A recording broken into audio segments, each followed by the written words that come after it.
revived, I think. I hope.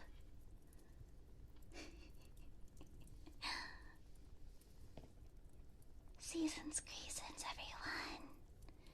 Happy holidays. Merry Chrysler. And if you don't celebrate, I still hope you had a happy day. A joyful one at that.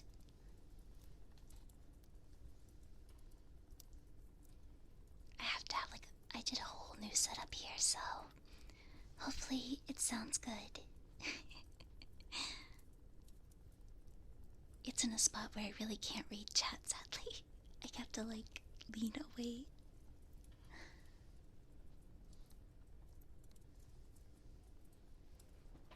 Also, thank you, Thank you, Raz, for the super. Happy Merry Hootin' Christmas. Thank you, thank you. Hood hood.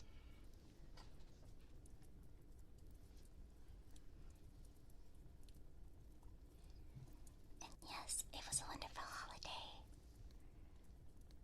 It was a Fiona and cake holiday for me.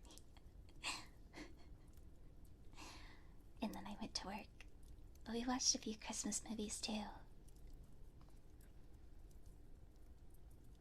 So it was a very peaceful day because we did our Christmas celebration yesterday. So it was very, very, very peaceful for the most part. We just watched Christmas movies together.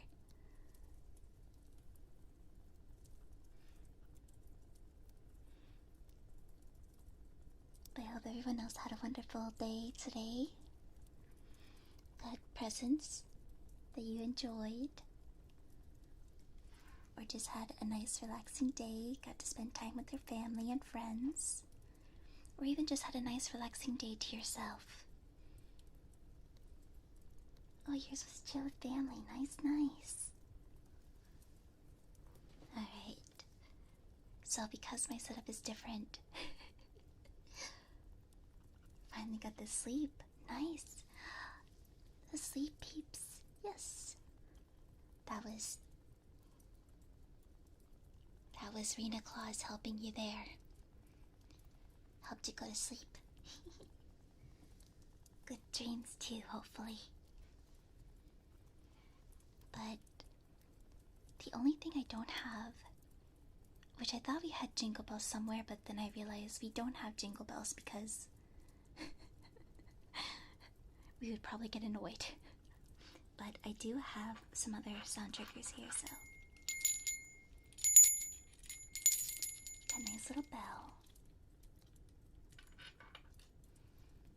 I got this little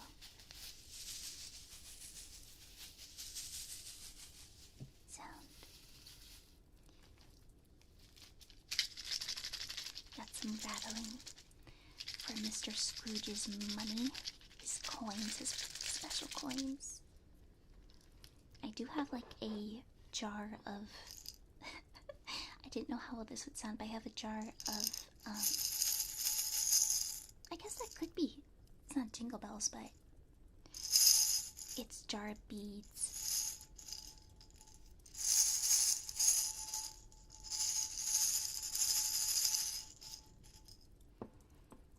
And of course I do have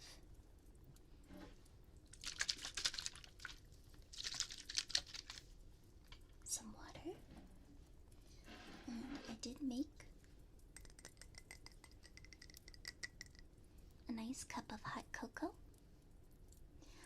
2 for you, Glen Coco. Good for you, Glen Coco. All for me, Coco.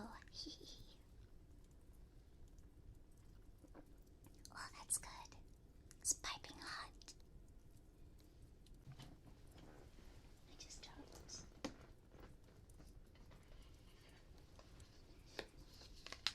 This isn't really going to be used, but I have a little pom-pom. So here's little head pads for you, Sleepeeps, since you've been very good this holiday season. Little head pads. Yes, yes, yes, yes. Yes, yes, yes, yes, yes, yes.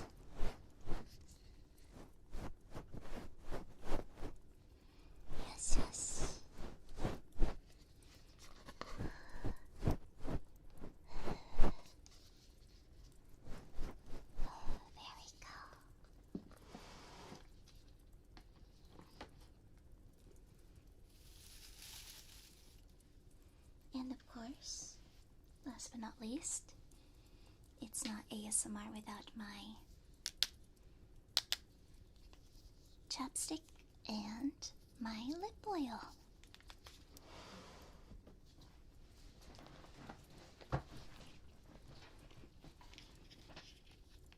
And this time I actually have Kirby. I have Kirby chapstick.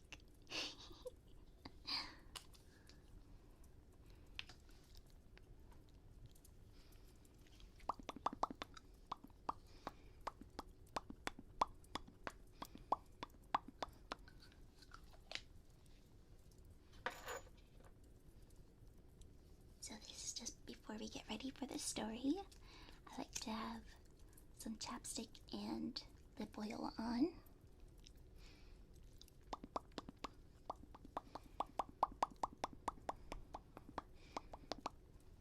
Get to be your poppin' owl. So tonight's story, we're going to be reading Charles Dickens' The Christmas Carol. I originally wanted to do kind of something bigger with this, but you know what? We have next Christmas, we can do that. So yes. So I can execute my plan next year with the Christmas Carol. And it's also going to be ASMR themed. Alright, so volume is good, yes? Is it okay? Just one double check. All good? All good?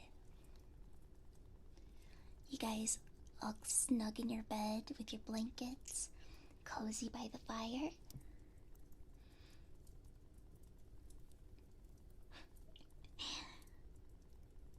Alright, looks to be good. Alright. I'm going to try and bring the mic a little bit closer to me. There we go. Hopefully that doesn't cause any interference. I'm gonna move a few things. Oh, the bell.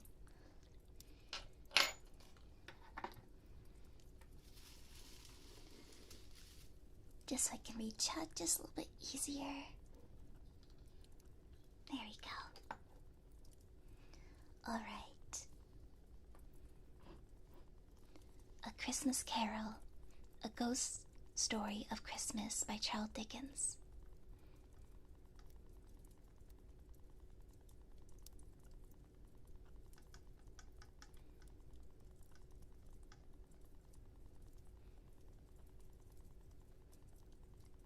Marley was dead to begin with.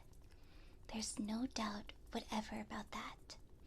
The register of his burial was signed by the clergyman, the clerk, the undertaker, and the chief mourner.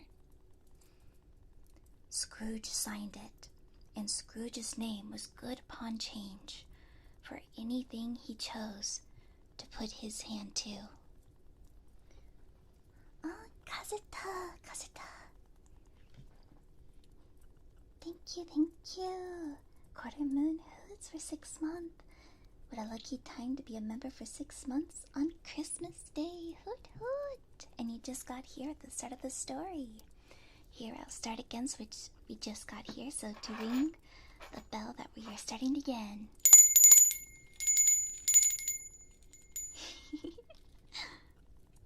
I feel like this bell's gonna come in handy. I'm glad I grabbed it. It was off the Christmas tree.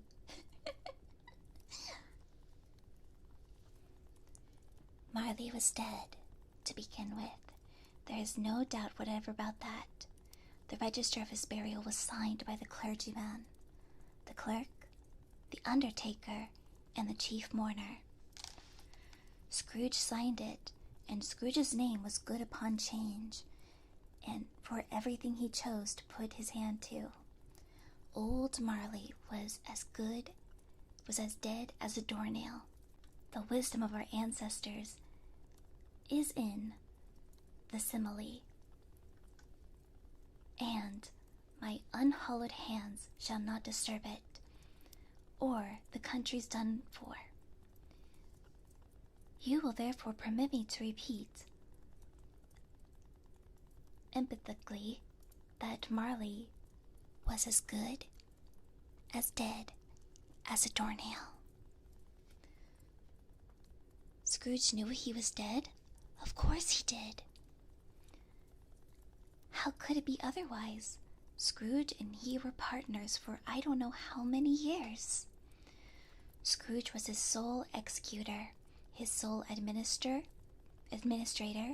his sole assign, his sole legatee, his sole friend, and sole mourner.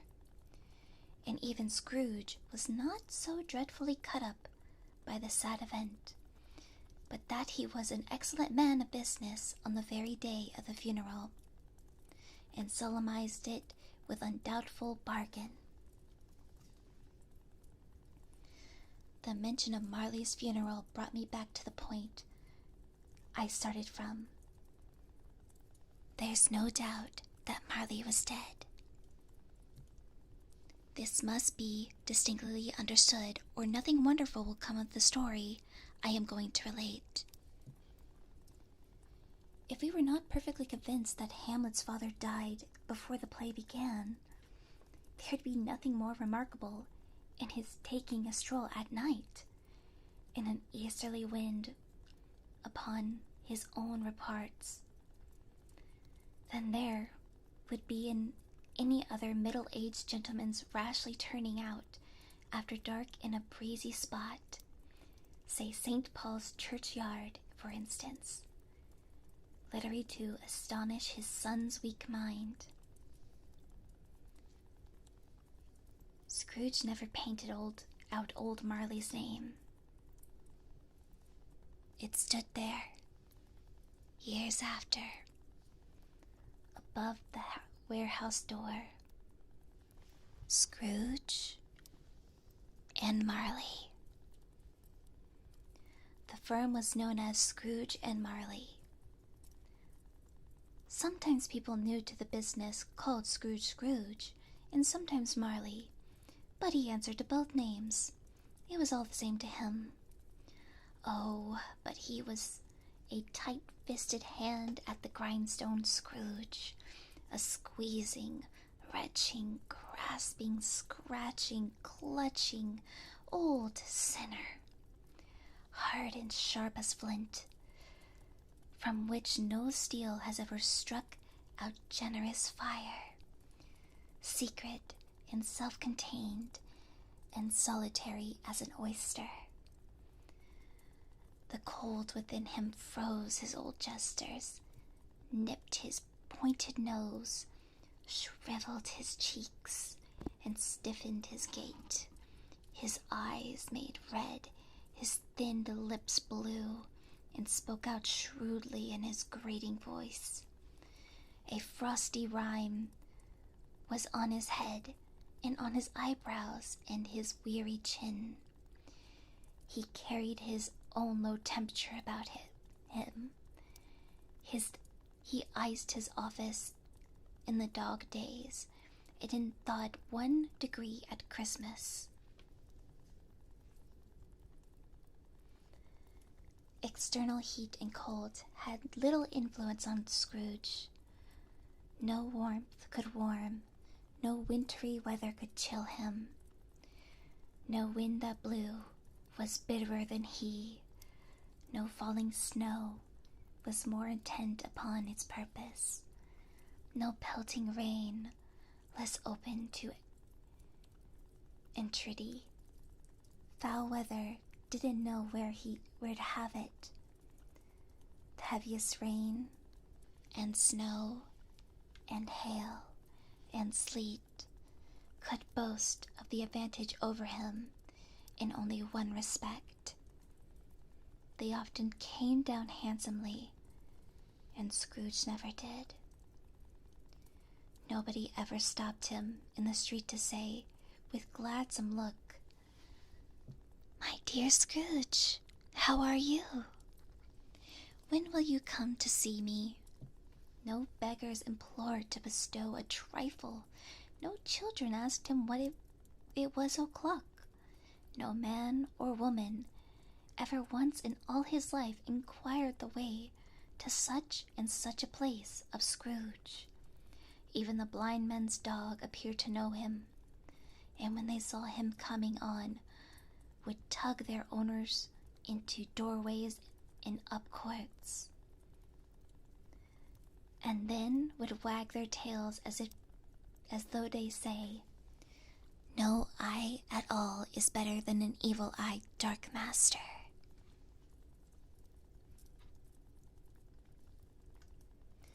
But what did Scrooge care?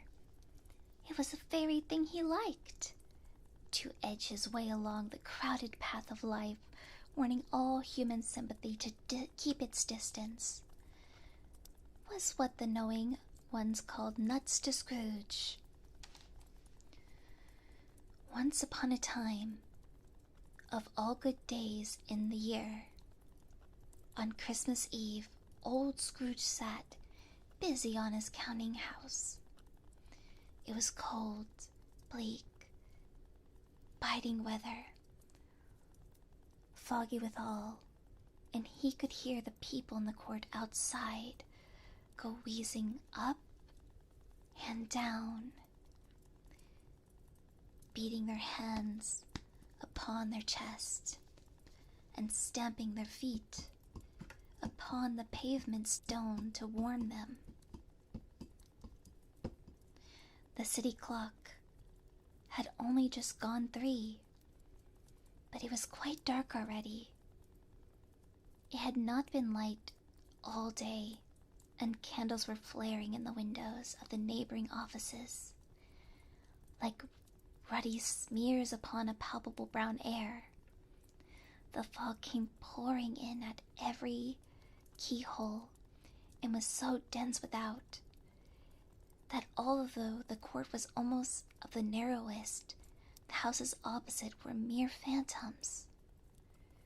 To see the dinky cloud come drooping down, obscuring everything, one might have thought that nature lived hard by and was brewing on a large scale. The door of Scrooge's counting house was open, that he might keep his eye upon his clerk, who was a dimsel little cell beyond, a sort of tank, was copying letters. Scrooge had a little small fire, but the clerk's fire was very much smaller, that it looked like one coal. But he couldn't replenish it, for Scrooge kept the coal box in his very room. So surely as the clerk came in with the shovel, the master predicted that it would be necessary for them to part.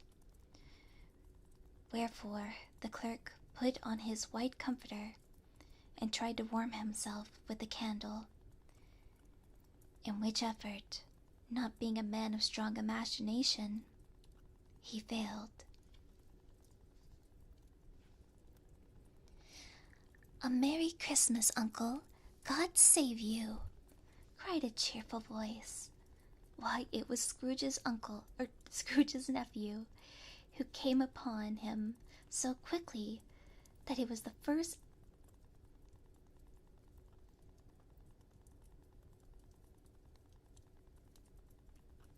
Oh my god, I don't know why I started.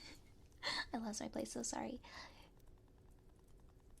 Who came upon him so quickly that it was the first intimation he had of his approach. "Bah!" said Scrooge. "Humbug!" He had so heated himself with rapid walking in the fog and frost, this nephew of Scrooge's, that he was all in a glow. His face was ruddy and handsome, his eyes sparkled, and his breath smoked again. "Christmas a humbug, Uncle," said the Scrooge's nephew. "You don't mean that, I'm sure." "I do," said Scrooge. "Merry Christmas? What right have you to be merry? What reason have you to be merry? You're poor enough." Come then, returned the nephew gaily.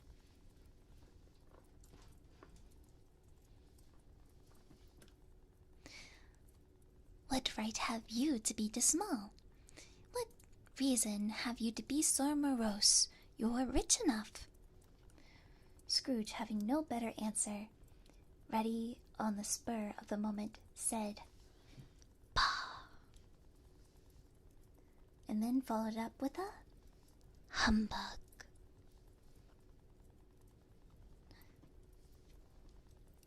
What else can I be? Returned the uncle.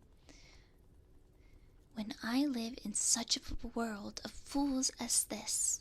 Merry Christmas, out upon Merry Christmas. What's Christmas time to you but a time for paying bills without money? A time to find yourself without a year, your time to find yourself a year older, but not an hour richer. A time for balancing your books, and for having every item in them through a round dozen of months, President dead against you? If I could work my will, said Scrooge.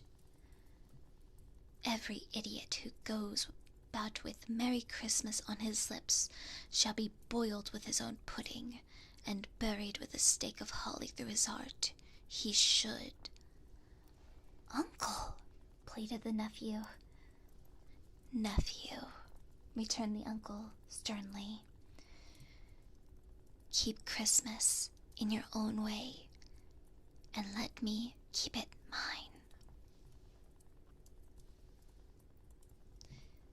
Keep it, repeated Scrooge's nephew. But you don't keep it. Then leave it. Then let me leave it alone then, said Scrooge. Much good may it do you, much good it has done forever for you.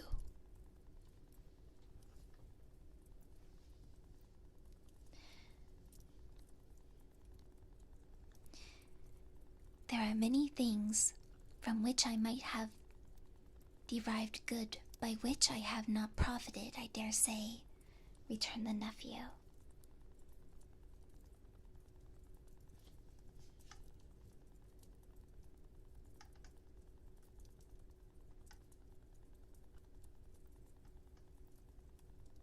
Okay, trying to make sure like I'm reading here.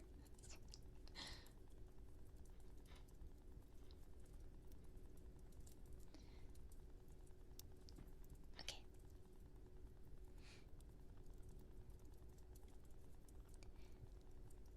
There are many things from which I may have derived good, by which I have not profited, I dare say, returned the nephew.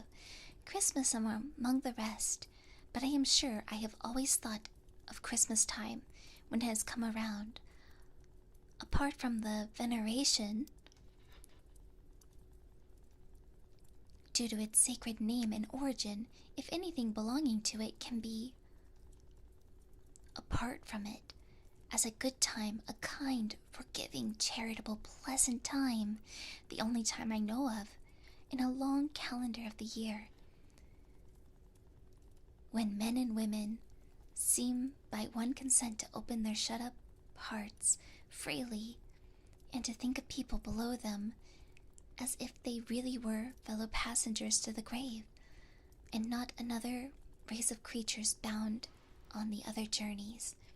And therefore, uncle, though it has never put a scrap of gold or silver in my pocket, I believe that it has done me good, and will do me good, and I say, God bless it. The clerk in the tank involuntarily applauded.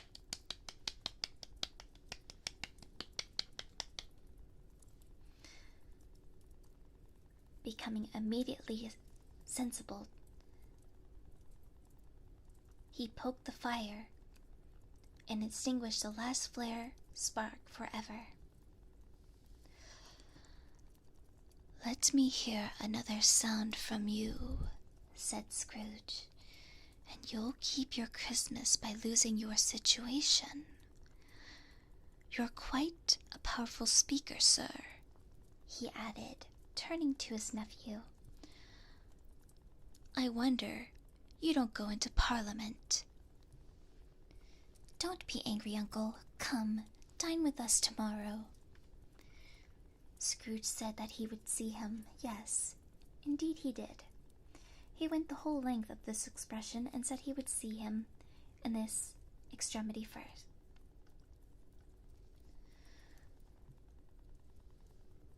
"But why?" cried the Scrooge's uncle. Scrooge's nephew. "Why?" "Why did you get married?" said Scrooge. "Because I fell in love." "Because you fell in love," growled Scrooge, as if that were the only one thing in the world more ridiculous than Christmas.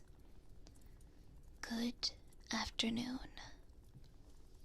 "Nay, Uncle, but you never came to see me before that happened. Why give it a reason for not coming now?"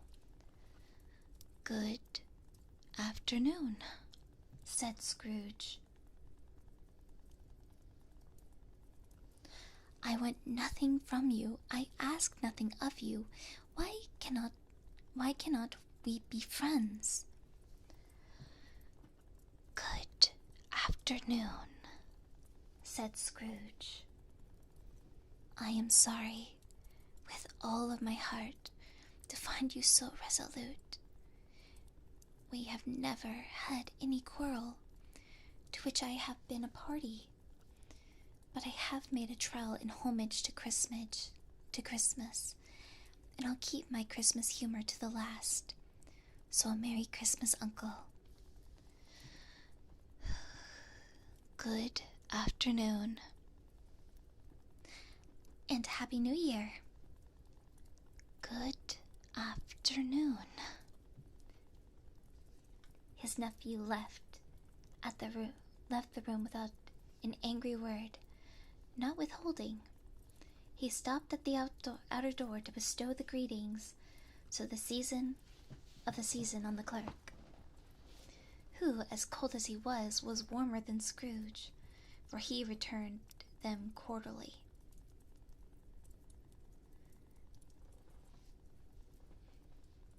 "There's another fellow," muttered Scrooge, who overheard him.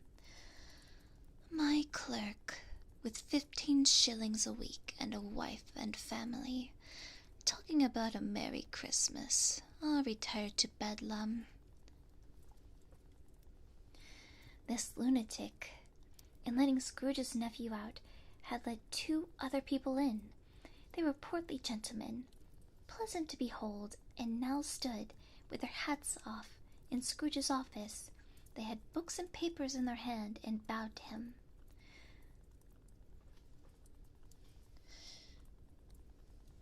"Scrooge and Marley's, I believe," said one of the gentlemen, referring to his list. "Have I the pleasure of addressing Mr. Scrooge or Mr. Marley?" "Mr. Marley has been dead for these 7 years," Scrooge replied. "He died 7 years ago, this very night."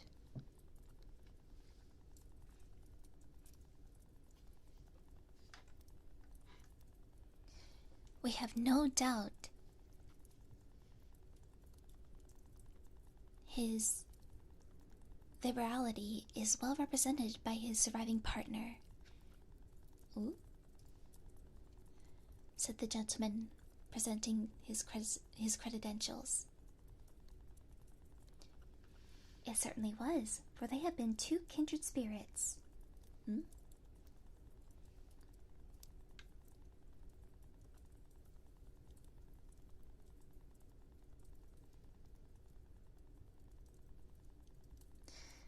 At the ominous wording of liberality, Scrooge frowned and shook his head, handed the credentials back. "At this festive season of the year, Mr. Scrooge, it is more than usually desired that we should make some slight provisions for the poor and the destitute, who suffer greatly at the present time. Many thousands are in want of common necessaries. Hundreds of thousands are in want of common comforts, sir. Are there no prisons? asked Scrooge. Plenty of prisons, said the gentleman, laying down the pen again. And the union workhouses? Are they still in operation? They are still. I wish I could say they were not. The treadmill and the poor law are in full figure, then? Both very busy, sir. Oh, I was afraid from what you said at first that something had occurred to stop them in their useful course. I'm very glad to hear that.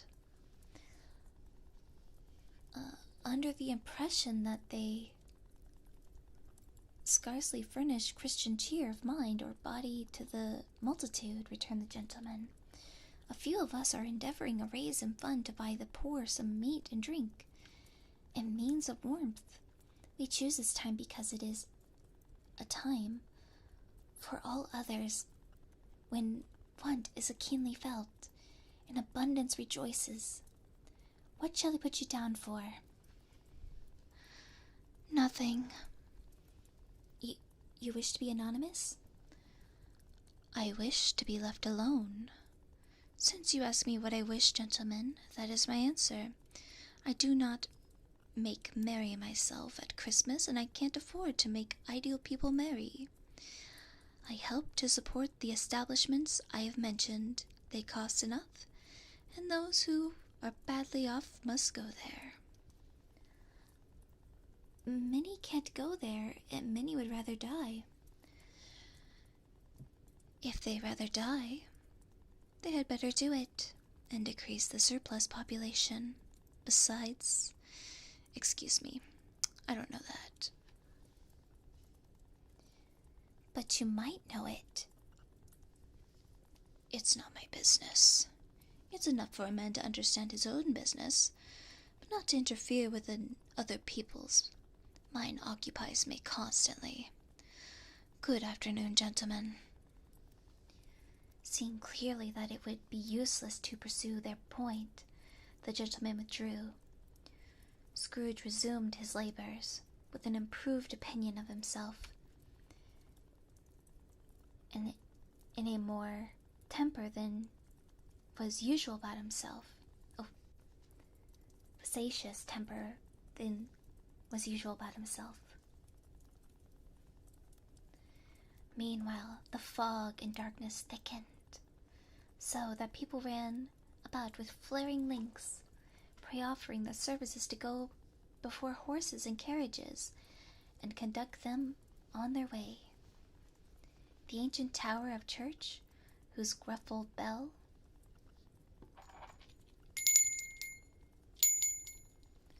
was always peeping slyly down at Scrooge out of the Gothic window in the hall, always invisible and always struck at hours and quarters in the clouds with tremendous vibrations, and afterwards as if its teeth were clattering in its frozen heads up there. The wind became intense in the street and at the corner of the court. Some laborers were repairing the gas pipes and had lit a great fire in the brazier, round which a party of ragged men and boys were gathered, warming their hands and winking their eyes before the blaze in rapture, the water plug being left in solitude, its overflowing sullenly congealed and turned into ice. The brightness of the shops where holly sprigs and berries crackled in the lamp heat of the windows made pale faces ruddy as they passed. Poulterers and grocer trades became a splendid joke, a glorious pageant with which it was next to impossible to believe that such a dull principle as bargain and sale had anything to do. The Lord Mayor, in the stronghold of the mighty mansion house, gave orders to his 50 cooks and butlers to keep Christmas as the Lord Mayor's household should. And even the little tailor, whom he had fined 50 shillings on the previous Monday for being drunk and bloodthirsty in the streets, stirred up tomorrow's pudding in his garret, while his lean wife and baby sallied out to buy beef. Foggier yet and colder, piercing, searching, biting cold. If the good Saint Dustin had but nipped the evil spirit's nose with the touch of such weather as that, instead used his familiar weapons, then indeed he would have roared to lusty purpose. The owner of one's scant young nose, gnawed and mumbled by the hungry cold as bone, or gnawed by dogs, stooped down at Scrooge's keyhole to regale him with a Christmas carol.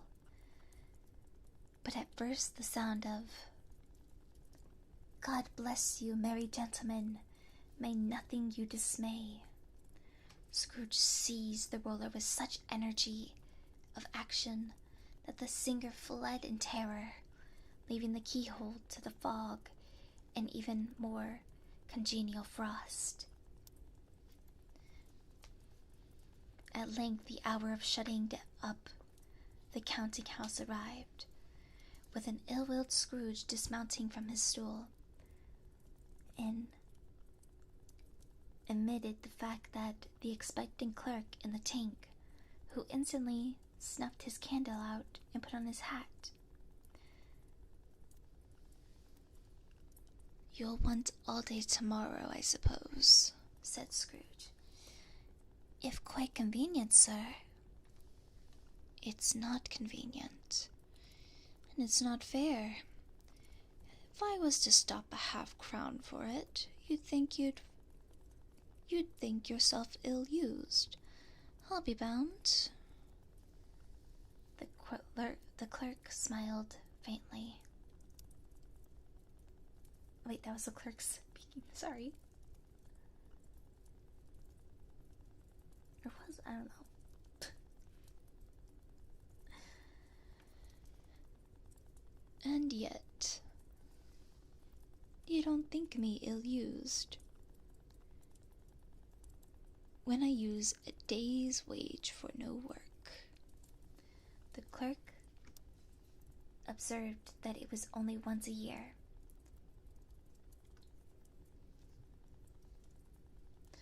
"A poor excuse for picking a man's pocket every 25th of December," said Scrooge, buttoning his great coat to the chin.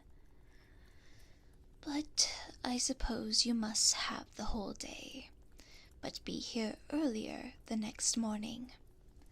The clerk promised he would, and Scrooge walked out with a growl.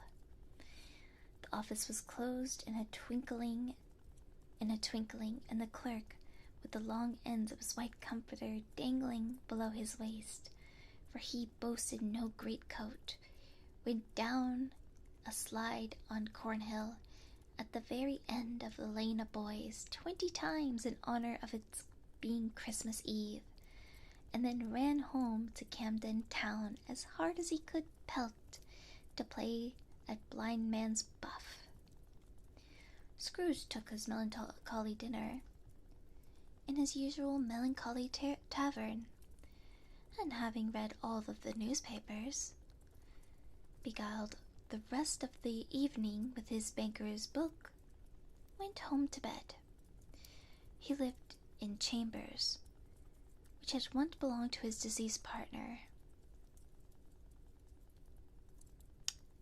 I think they had, just between you and me, I think they had some, because I'm getting signals. There's more to them than that, so just saying.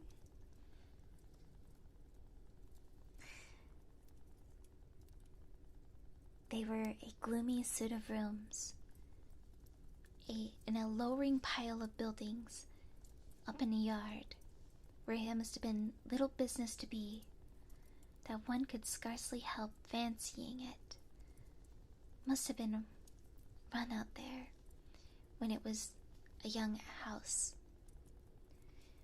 playing hide and seek with other houses and forgotten the way out again. It was old enough now and dreary enough for no one lived in it but Scrooge, and the other rooms all being let out as offices.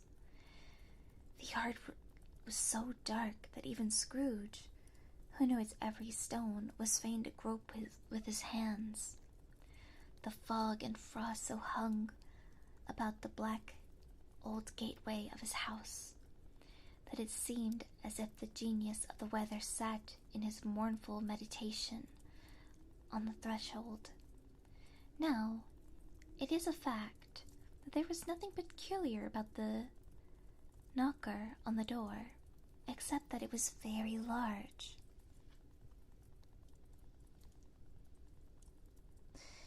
It is also a fact that Scrooge had seen it, night and morning, during his whole residence in that place. Also that Scrooge had little of what is called fancy about him, as any man in the city of London, even including, which is a bold word, the corporation, aldermen, and livery. Let it also be borne in mind that Scrooge was not the best bestowed, one thought, on Marley, since his last mention of his 7 years dead partner that afternoon. And then let any man explain to me, if he can, how it happened that Scrooge, having his key to the lock on the door, saw the knocker, without it undergoing any intermediate process of change, not being a knocker, but Marley's face. Marley's face! It was not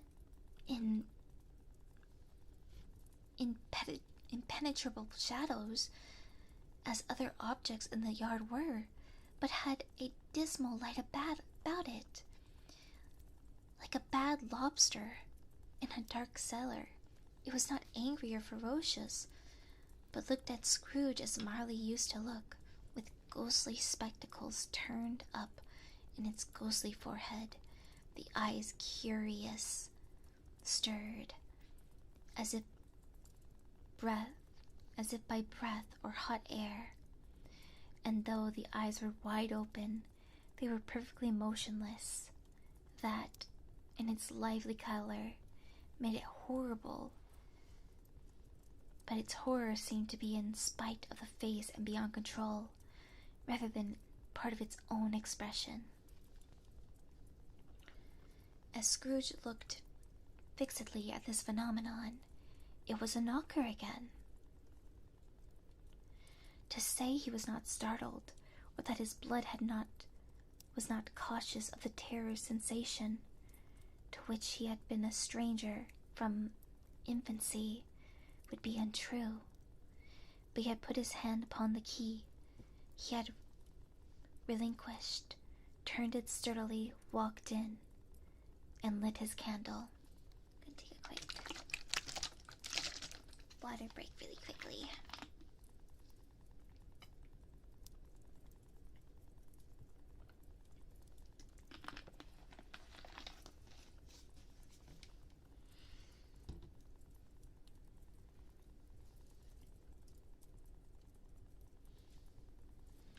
Yeah, I don't think it's enemies to lovers. I think it is very toxic yaoi. It's definitely toxic yaoi.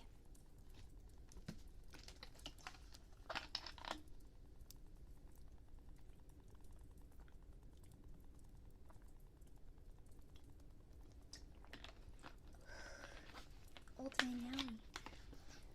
Old man toxic yaoi. Old man toxic yaoi. Alright, let me once again.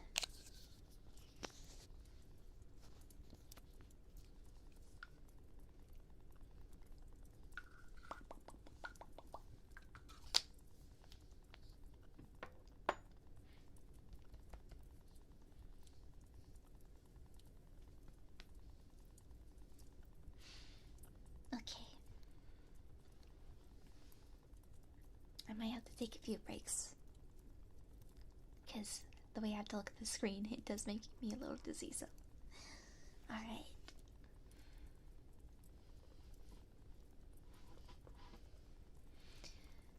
He did pause, with a moment's irresolution, before he shut the door, and he did look cautiously behind it first, as if he half expected to be terrified with the sight of Marley's pigtails sticking out into the hall. But there was nothing on the back of the door, except the screws and nuts that held the knocker on. So he said, "Pooh, pooh," and closed the door with a bang. The sound resounded through the house like a thunder. Every room above and every cask in the wine merchant's cellar below appeared to have a separate peal of echoes of its own. Scrooge was not a man to be frightened by echoes. He fastened the door and walked across the hall and up the stairs, slowly too, trimming his candle as fast as he could.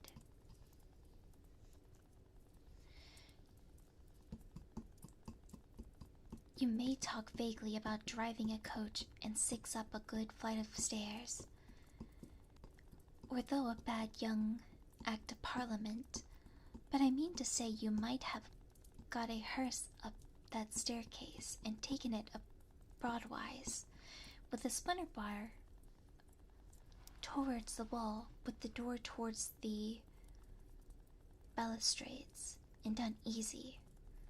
There was plenty of width for that, and room to spare, which is perhaps the reason why Scrooge thought he saw a locomotive hearse going on before him in the gloom.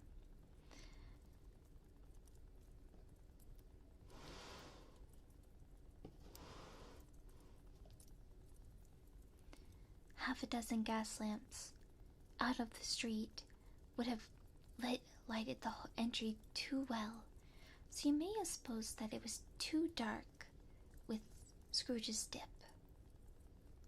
Up Scrooge went, not caring a button for that. Darkness is cheap, and Scrooge liked it. But before he could shut his heavy door, he walked through his room to see that it was all right. He had just enough recollection of the face to desire to do that. Sitting room, bedroom, lumber room. All as they should be. Nobody under the table, nobody under the sofa. A small fire in the grate. I'm going to try and see if this works. Nope, I thought maybe I could turn dark mode on.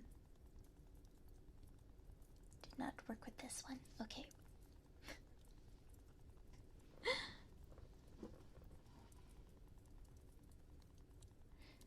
Nobody under a table, nobody under the sofa. A small figure in the grate, spoon and basin ready, and a little saucepan of gruel. Scrooge had a cold in his head upon the hob. Nobody under the bed, nobody in the closet, nobody in his dressing gown. Nobody was hanging up in the suspicious attitude against the wall. Oh wait, which was hanging up? Okay, misread, sorry. Which was hanging up in a suspicious attitude against the wall. Lumber room as usual. Old fire guard, old shoes, 2 fish baskets, washing stand on 3 legs, and a poker.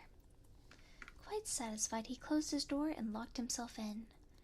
Double locked himself in, which he was not accustomed. Thus secured against surprise, he took off his cravat, put on his dressing gown and slippers and his nightcap, and sat down before the fire to take his gruel. It was a very low fire indeed. Nothing on such a bitter night. He was obliged to sit close to it and brood over it before he could extract the last sensation of warmth from such a handful of fuel. The fireplace was an old one, built by some Dutch merchant long ago, and paved all around a quaint Dutch tiles designed to illustrate the scriptures. There were Cains and Abels, Pharaoh's daughters, queens of Sheba, angelic messengers descending upon the air of clouds like feather beds, Abrahams, Belshazzars, apostles putting off to sea in butter boats, hundreds of figures to attract his thoughts, and yet that face of Marley, 7 years dead, came like an ancient prophet rod and swallowed up the whole. If each smooth tile had been a blank at first, with the power of shape, some picture on it surfaced from the disjointed fragment of his thoughts. There would have been a copy of old Marley's head on every one of them.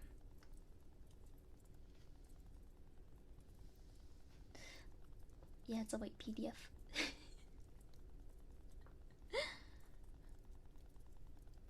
I could probably find another one to read, but I'm committed. I'm committed now. We're only on page 18 though. Humbug, said Scrooge, and walked across the room. After several turns he sat down again. He threw his head back in the chair and his glance happened to rest upon a disused bell that hung in the room and communicated for some purpose, now forgotten, with chamber in the highest story of the building. It was great astonishment, and with a strange, inexplicable dread that he saw this bell, and it began to swing.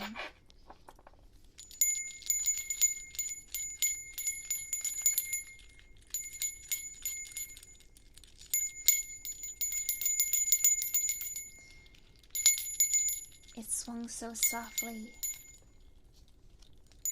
in the outset that it scarcely made a sound, but it soon rang loudly, and so did every bell in the house. It might have lasted a minute, half a minute, or a minute, but it seemed like an hour. And the bells ceased as they had begun together. They were succeeded by a clanking noise. Deep down below, as if some person were dragging heavy chains. I don't know if I have anything like that.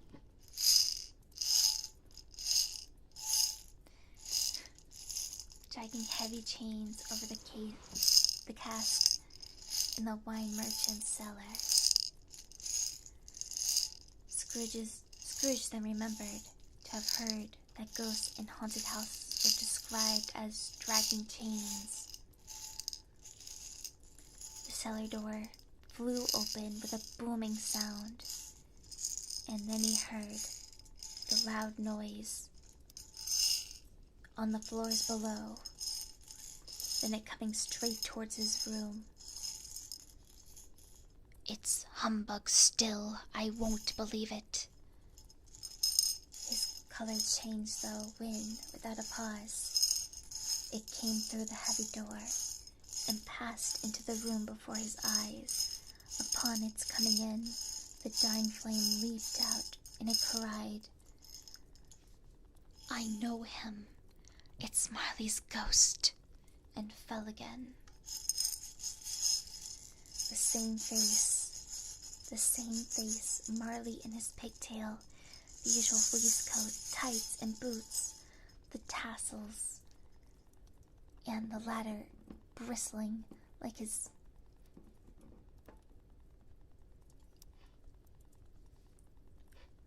pigtail in his waistcoats, and the hair upon his head. The chain he drew was clasped about in his middle.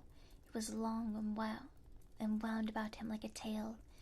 It was made, for Scrooge observed closely, of cash boxes, keys, padlocks,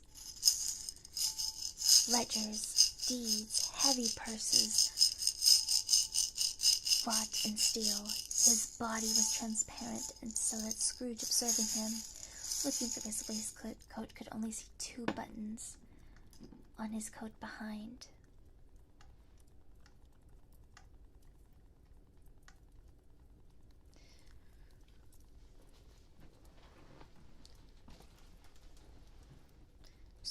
Scrooge had often heard that it said that Marley had no bowels, but he never believed it until now. Nor did he believe it even now, though he looked at the phantom through and through and saw it standing before him.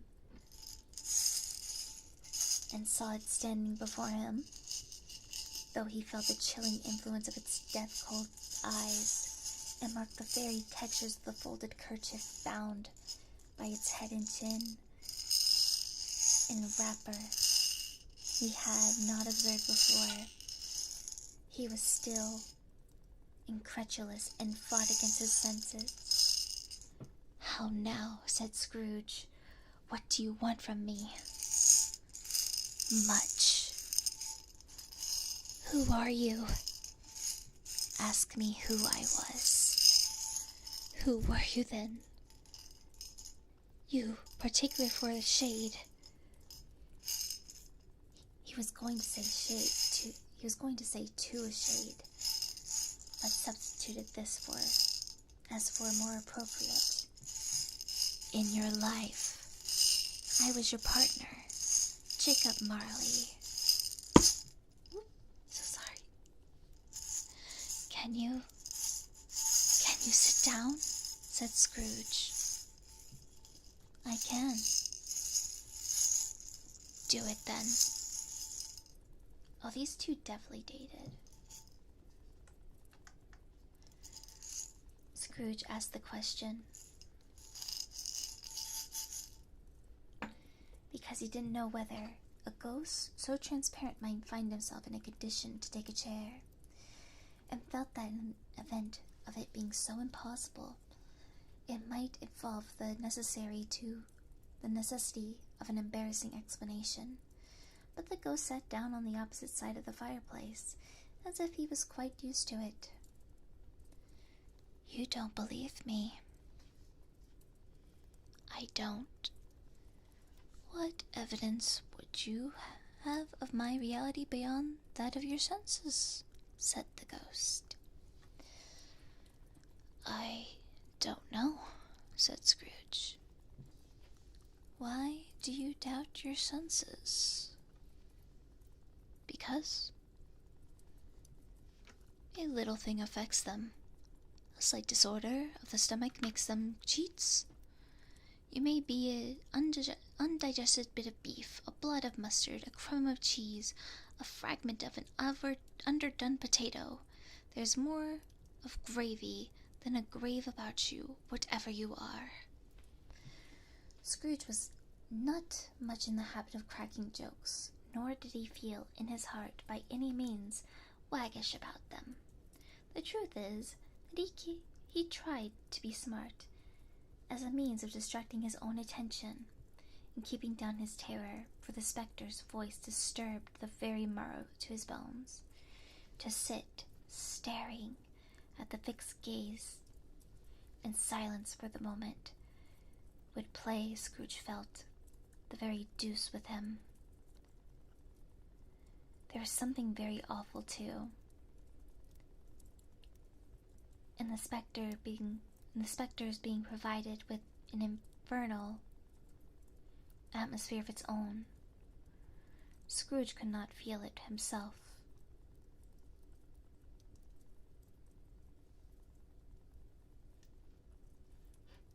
But it was clearly the case, for though the ghost sat perfectly motionless, its hair and skirts and tassels were all still agitated by the hot vapor of the oven. "You see this toothpick," said Scrooge, returning it quickly to the charge, for the reason just assigned, and wishing, though it were only for a second, to divert the vision's stony gaze from myself. I do. You are not looking at it, but I see it. Notwithstanding, well, I have but to swallow this and be the rest of my days persecuted by the legion of goblins. All of my own creations. Humbug, I tell you. Humbug. At this point, the spirit raised a frightful cry and shook its chain in such a dismal and appalling noise that Scrooge held on tight to his chair to save himself from falling in a swoon. How much greater was his horror when the phantom, taking off the bandages around its head as if it were too warm to wear indoors, the lower jaw dropped upon its breast. Scrooge fell upon his knees and clasped his hands before his face. "Mercy," he said, "dreadful apparition, why do you trouble me?" Man of the worldly minds, do you believe me or not? I do. I must. But why do spirits walk the earth? Why do they come to me? It is required of every man that the spirit within him should walk abroad and amongst his fellow men, and travel far and wide. And if that spirit goes not forth in life, it is condemned to do so after life. It is doomed to wander through the world. Oh, woe is me, and witness what it cannot share, but might have shared on earth and turned to happiness. Again, the spectre raised a cry and shook its chain and wrung its shadowy hand. "You are fettered," said Scrooge, trembling. "Tell me why." "I wear the chains I forged in life. I made it link by link, yard by yard. I girded it on of my own free will, and of my own free will I wear it. Is its pattern strange to you?" Scrooge trembled more and more. "Or would you know the weight and length of the strong coil you bear yourself? It was full as heavy as the length as this. 7 Christmas Eves ago, you have labored on it since. It is a ponderous chain." Scrooge glanced about him on the floor in an expectation of finding himself surrounded by 50 or 60 fathoms of iron cable, but he could see nothing. "Jacob," he said imploringly. "Oh, Jacob Marley, tell me more. Speak comfort to me, Jacob." "I have none to give. It comes from other regions, Ebenezer Scrooge, and it conveys by other ministers to other kinds of men, nor can I tell you what I would. Very little more is permitted to me. I cannot rest, I cannot stay, I cannot linger any more. My spirit never walked beyond our counting house. Mark me. In life, my spirit would never rove beyond the marvel limits of our money-changing hole, and weary journeys lie before me."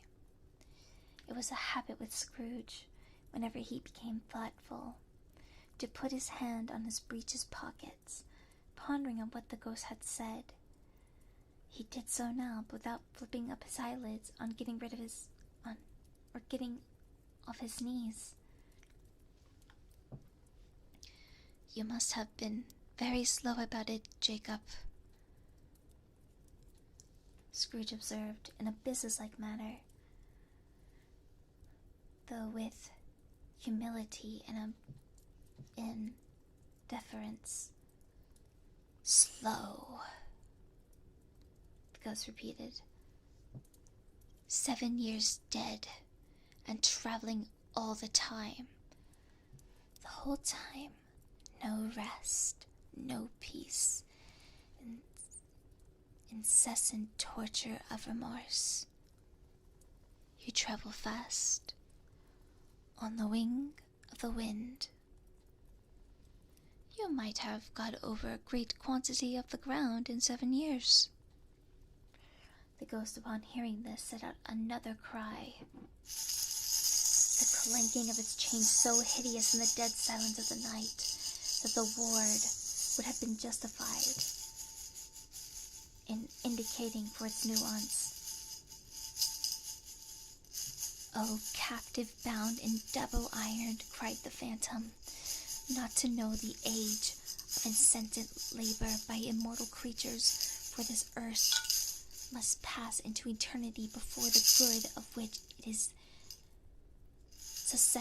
susceptible in all its developed, not to know that any spirit working kindly in its little sphere, whatever it may be, will find its mortal life too short for its vast means of usefulness, not to know that no space of regret can make amends for one's life opportunity misused.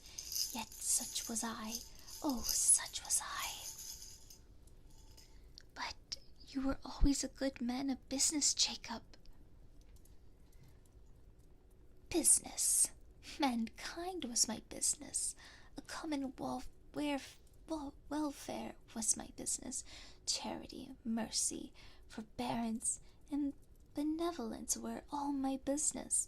The dealings of my trade were but a drop of water in the comprehensiveness ocean of my business. It held up a chain at its arm length, as if it were the cause of all its unavailing grief, and flung it heavily upon the ground again.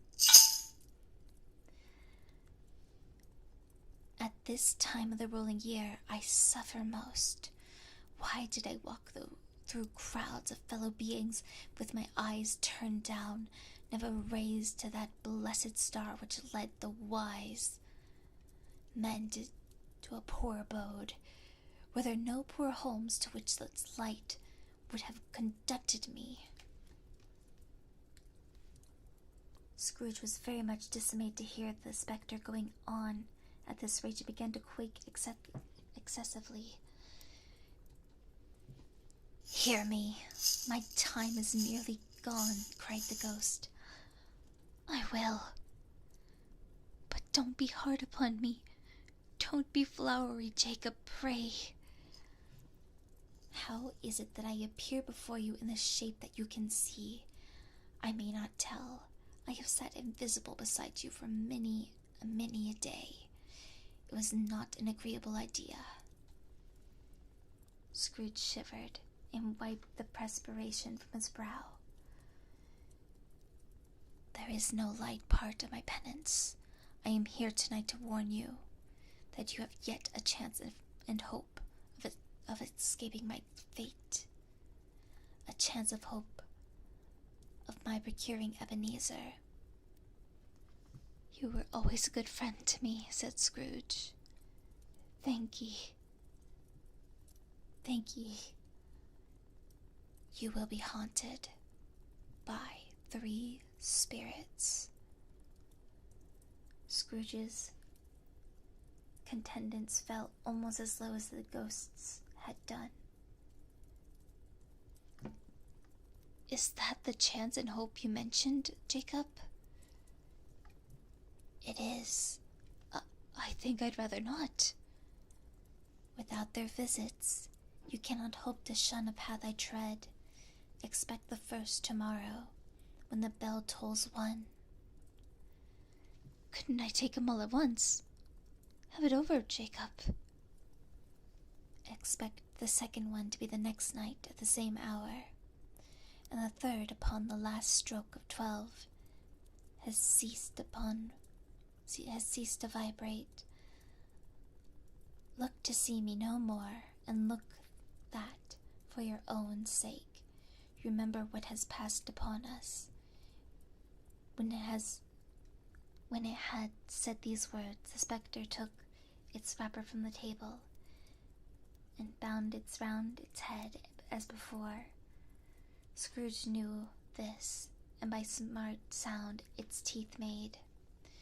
When the jaws were brought back together by the bandage, he ventured to raise his eyes again. He found his supernatural visitor confronting him in an attitude which its chained wound all over and about its arm. The apparition walked backward from him, and every step it took, the window raised a little itself, so that when the spectre reached it, it was wide open. It beckoned Scrooge to approach, which he did. When they were within 2 paces of each other, Marley's ghost held up upon his hands, warning to come no nearer. Scrooge stopped, not so much in obedience, but as in surprise and fear. For on one of the raising hand he became sensible and confused noises in the air, incoherent sound of lamentation and regret, wailings inexpressibly, sorrow and self-accusatory. The spectre, after listening to the moment, joined in on the mournful dirge, and floated out upon the bleak dark night.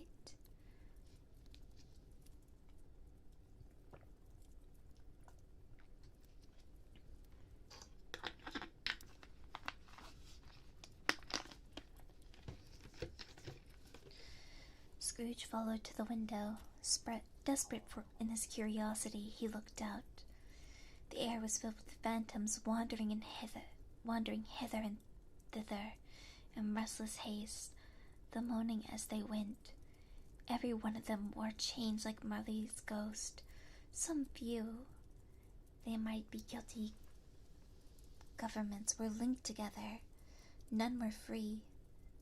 Many had been personally known to Scrooge in their lives. They had been quite familiar in one old ghost, in a white waistcoat, with a monstrous iron safe attached to its ankle. It cried at being unable to assist a wretched woman with an infant who it saw below, upon a doorstep. The misery with them all was clearly that they sought to interfere for good in human matters, and had lost the power to ever. Whether these creatures faded into mist, or mist in shroud, he could not tell, but they were the spirit voices faded together, and the night as it had been for when he walked home. Scrooge closed the window and examined the door by which the ghost had entered, and it was double locked, as he had locked it with his own hands. The bolts were undisturbed. He tried to say "humbug," but stopped at the first syllable, and being from the emotion he had undergone, or the fatigues of the day, or his glimpses of the invisible world, the dull conversation of the ghost, or the lateness of the hour, much is need of repose, went straight to bed without undressing, fell asleep in an instant. Okay, that was the end of step 1. So what I'm actually going to do, because we're on page 27 on 93, so what I'm going to do is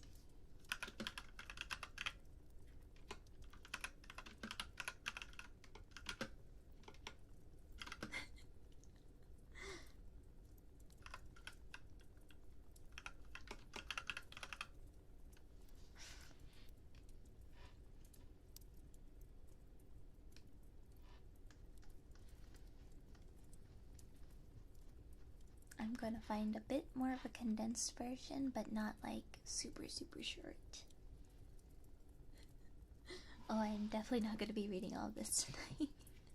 I can already feel My voice not doing well. There was a reason I wanted to maybe do something with this recording wise, but let me look something up. Okay.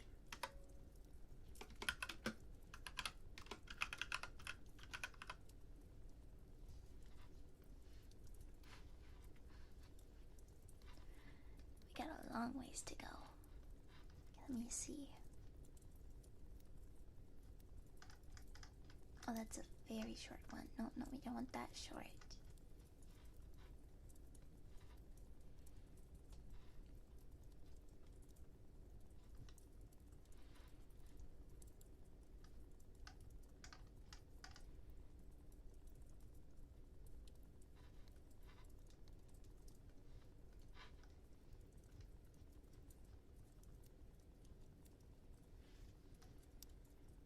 Okay, I think I found one. Okay, I found one. We got one.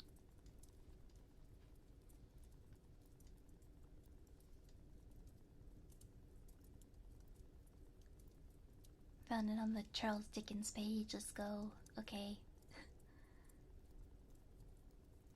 So now we're on Stave 2, the first of the 3 spirits. Finding a shorter version is better than what I was going to suggest. Reading a chapter every day for several years when we get the whole story.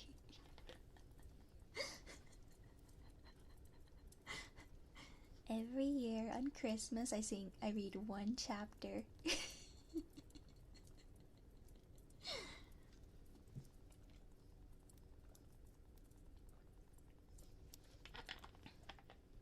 No, I'll save that for another book. I'll do that for another book. I'll read like one chapter and save like one chapter like a month, and then we'll get like a whole book maybe once a year. Okay, here we are. Stave 2. I never heard of stave before. Stave, I guess it's technically chapter, so.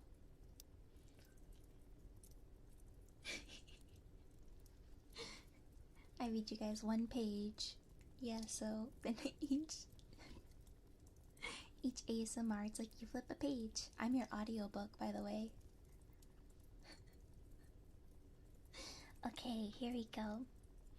So now I got the more condensed version. I should have just grabbed this one. Okay. When Scrooge awoke, it was so dark that, looking out of his bed, he could scarcely distinguish the transparent window from the opaque wall of his chamber, until suddenly the church clock tolled, a deep, dull, hollow, melancholy one. I'm sorry about a nice chime.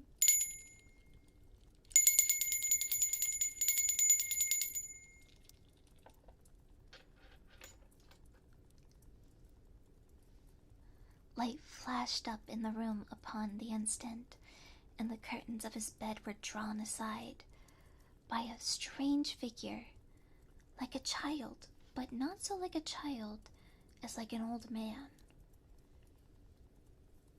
Viewed through some supernatural medium, which gave him the appearance of having receded from the view, and being diminished to the child's proportion. Its hair, I'm not gonna say what this reminds me of, okay. Its hair, which hung above its neck and down its back, was white, as if with age, and yet its face had not a wrinkle on it, and the tenderest bloom was on its skin. It held a branch of fresh green holly in its hand, and a singular contradiction was that the wintry emblem had its dress trimmed with summery flowers. But the strangest thing about it was that from the crown on its head there sprung a clear, bright jet of light, by which that was visible, and which was doubtless the occasion of its using, in its duller moments, a greater extinguisher for a cap. which it now held under its arm.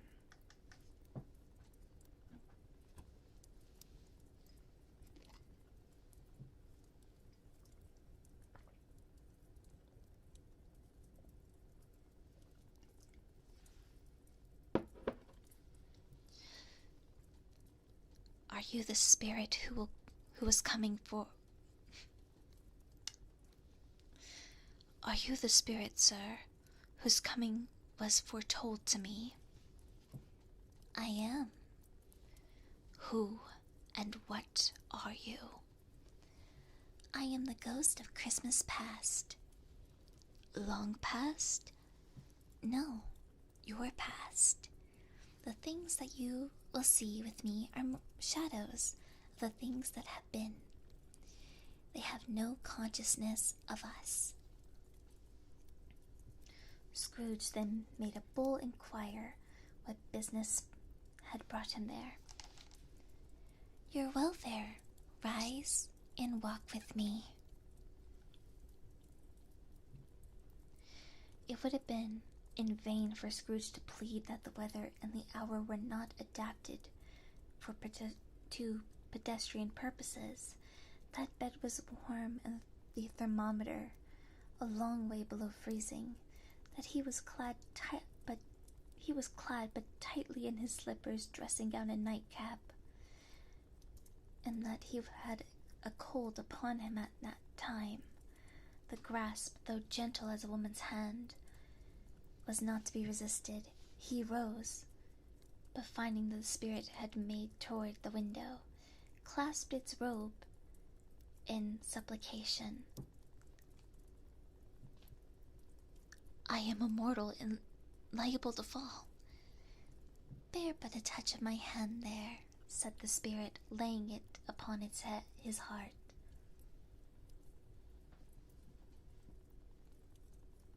And you shall be upheld in more than this. As the words were spoken, they passed through the wall and stood there in business thoroughfares of the city. It was made plain enough by the dressing of the shops that there, too, it was Christmas time. The ghost stopped at a certain warehouse door and asked Scrooge if he knew. Knew it?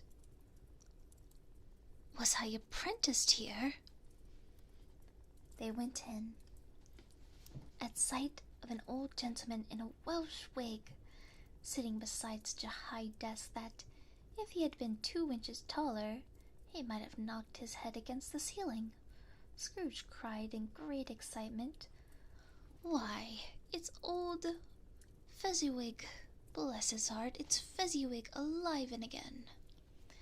Old Fezziwig laid down his pen and looked at the clock, which pointed to the hour of 7.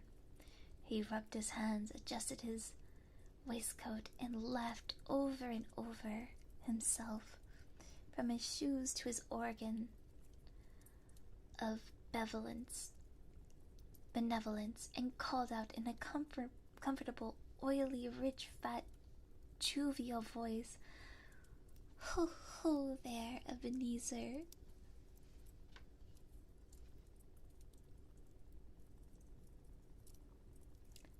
A living and moving picture of Scrooge's former self, a young man came briskly in, accompanied by his fellow prentice. Hold on, I gotta readjust my chair again. That's neat.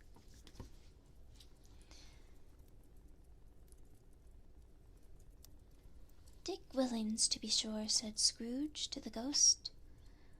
"My fellow prentice, bless me, yes, there he is. He was much attached to me. Dear, dear, that poor boy." "Yo-ho, my boy," said Fezziwig. "No more work tonight, Christmas Eve and Christmas.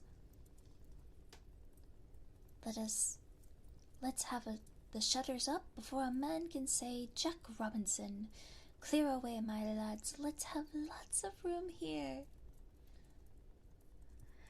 Clear away? There was nothing they wouldn't have cleared away.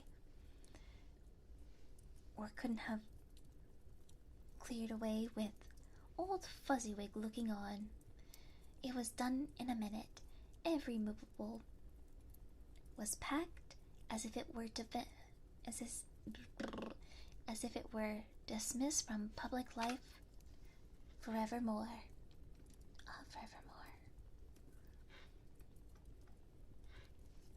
The floor was swept and watered. The lamps were trimmed, fueled with heaped upon the fire, and the warehouse was as snug and warm and dry and bright as a ballroom as you would desire to see upon a winter's night. In came a fiddler with sheet music, and went to the lofty desk and made an orchestra of it, and it tuned like 50 stomach aches. In came Mrs. Fezziwig, one vast, substantial smile. In came the three Miss Fezziwigs, beaming and lovable. In came 6 young followers whose heart they broke. In came all the young men and women employed in the businesses. In came the housemaid with her cousin the baker. In came the cook with her brother's particular friend the milkman. And they all came one after another, some shyly, some boldly, some gracefully, some awkward, some pushing, some pulling, and all they came in. Anyhow and everyhow. Away they all went, 20 couple at once. Hands half round, and back again, and the other way. Down the middle and up again, round and round in various stages of affectionate grouping. Old couple always turning up in the wrong place, new couple starting off again. As soon as they got there, all couples at last. But not a one to help them. With this result was brought about old Fezziwig clapping his hands to stop the dancing. Well done! And the fiddler plunged his hot face into a hot of porter especially provided for that purpose.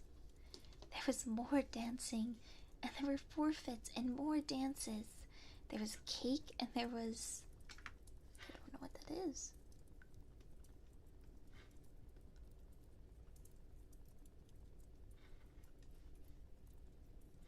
Okay, I had to look up the example. There was wine, and there was a great piece of cold roast. It had like a word I didn't know, and I clicked on it, and it's just that it was wine, so I guess fancy word for wine, I guess. Or just alcoholic beverage. And there was a great piece of cold boiled, and there were mince pies and plenty of beer. But the great effect of that evening came after the roast and boiled, when the fiddler struck Sir Roger de Coverley. When old Fezziwig stood out to dance with Mrs. Fezziwig, top couple too, with good stiff piece of work cut out for them, 3 or 4 and 20 pair partners, people who were not to be trifled with, people who would dance or had no notion of walking. But if they had been twice as many, 4 times, old Fezziwig would have been a match for them, and so would Mrs. Fezziwig. As to her, she was worthy to be his partner in every sense of the term. A positive light appeared to issue in Fezziwig's calves. They shone in every part of the dance. You couldn't have predicted at any given time what would become of them next, and when old Fezziwig and Mrs. Fezziwig had gone through all the dances, advanced and retired turn your partner, bow and curtsy, corkscrew, thread the needle, and back again to your place. Fezziwig shouted, "Cut!" Cut so daftly, and then he appeared to wink with his legs. Don't know what that means. Wait, I do know that. And when the clock struck 11, this domestic ball broke up. Mr. and Mrs. Fezziwig took their stations, one on each side of the door, shaking hands with every person individually as he or she went out, wishing him or her a Merry Christmas. When everyone had retired but the two prentices, they did the same to them. Thus the cheerful voices died down. The lads were left to their beds, which were under a counter in the back shop. "A small matter," said the ghost, "to make these silly folks so full of gratitude. He had spent but a few pounds of your mortal money. 3 or 4, perhaps. Is that how much he deserves this praise?" "It isn't that," said Scrooge, heated by that remark, and speaking consciously like his former, not his latter self. "It isn't that, Spirit. He has the power to render us happy or unhappy, to make our service light or burdensome, a pleasure or a toil. Say that his power lies in words and looks, in things so slight and insignificant that it is impossible to add and count them up. Then what? The happiness he gives is quite as great as the cost of fortune." He felt the spirit glance and stop.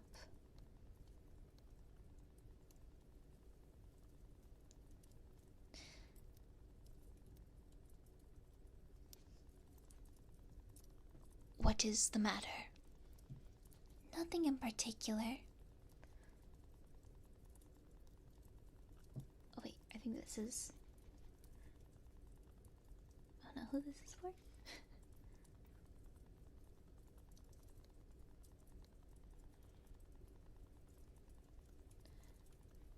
"What is the matter?"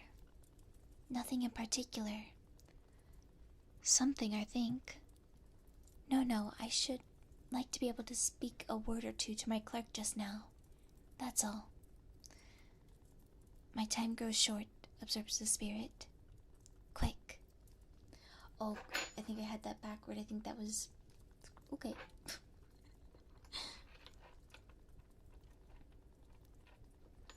This was not addressed to Scrooge. Oh. Or to anyone he could see. Oh, that was all the... Okay. It was produced as an immediate effect. As once again he saw himself, he was older, a man in the prime of his life. He was not alone,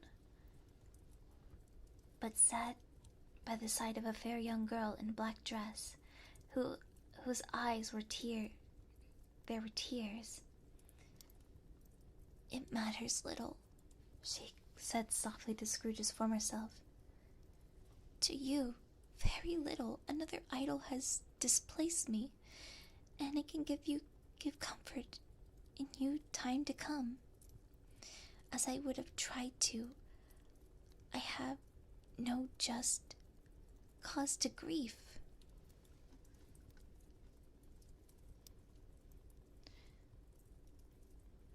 "What idol has displaced you?" "A golden one. You fear the world too much. I've seen your nobler aspirations fall off one by one, until the master passion, gain, engrosses you. Have I not?" "Then what? Even if I have grown so much wiser, then what? I am not changed towards you. Have I ever sought release from our engagement?" "In words, no, never." "In what then?" in changed nature, in an altered spirit, in another atmosphere of life, another hope as its great end. If you were free today, tomorrow, yesterday, can I even believe that you were to choose a dowerless girl, or choosing her? Do I not know that your repentance, regret would surely follow? I do, and I release you with full heart for the love of him that you once were. Spirit, remove me from this place. I told you, these were shadows of things that have been, that they are what they are. Do not blame me. Remove me. I cannot bear it. Please leave me. Take me back. Haunt me no longer. He struggled with the spirit as he was conscious of being exhausted and overcome by an irresistible drowsiness, and further being in his own bed. He had barely time to reel to bed before he sank into a heavy sleep. That's the end of chapter 2, and now we're on to chapter 3, the second of the 3 spirits. Scrooge awoke in his bed, and there was no doubt about it. But, actually, I'm going to hydrate first.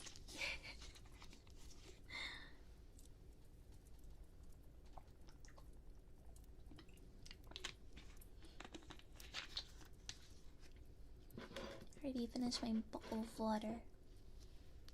And I do have like another bottle of water. The hot cocoa is not cold anymore, so it's not really pleasant to drink.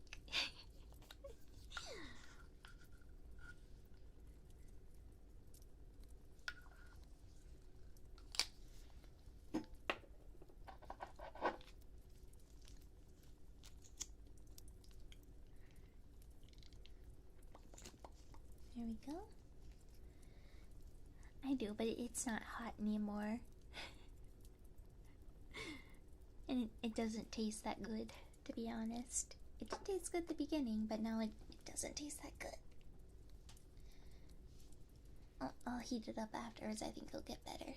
I took off my mug heater earlier to get my new mic set up and all that, so not my new mic, my old mic and the interface set up, so. Alright, we're on to the second of the 3 spirits. I feel like I gotta crack my back, but like, it won't. So let me readjust my chair one more time.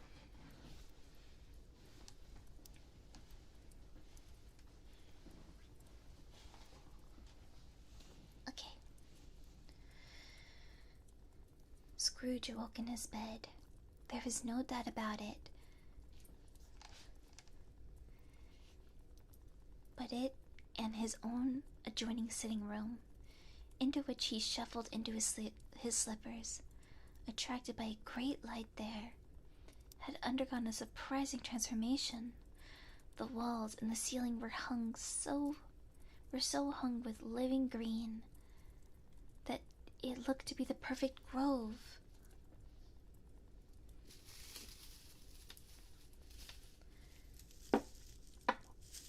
The leaves of the holly, the mistletoe, and the ivy reflected back at the light, and as if many little mirrors had been scattered there, and such a mighty blaze went roaring up the chimney as the petrification of a hearth had never known in Scrooge's time, or Merle's, or for many of this winter season gone, heaped upon the floor to form a kind of throne.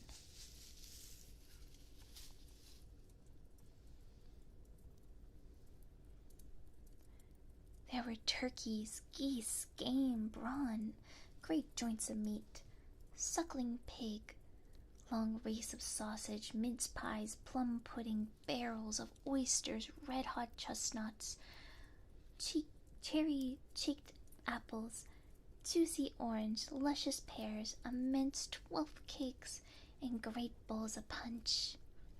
In each state upon this couch there sat a giant glorious to see, who bore a glowing torch, and shaped not unlike Plenty's horn, who raised it high and shed its light upon Scrooge as he came peeking round the corner.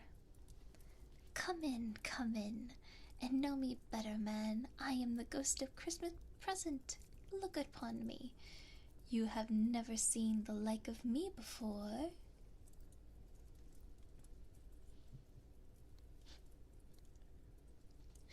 Never. Have never walked forth with the younger members of my family, meaning, for I am very young, my elder brothers born these later years, pursued the phantom. I don't think I have, and I'm afraid I have not. Have you have many brothers, Spirit? More than 1,800. A tremendous family to provide for, Spirit. Conduct me where you will. I have fortnight on compulsion, and I have learned a lesson which is working now. Tonight, if you have aught to teach me, let me profit by it. Touch my robe. Scrooge did as he was told and held it fast. The room and its contents all vanished instantly, and they stood in the city streets upon the snowy Christmas morning.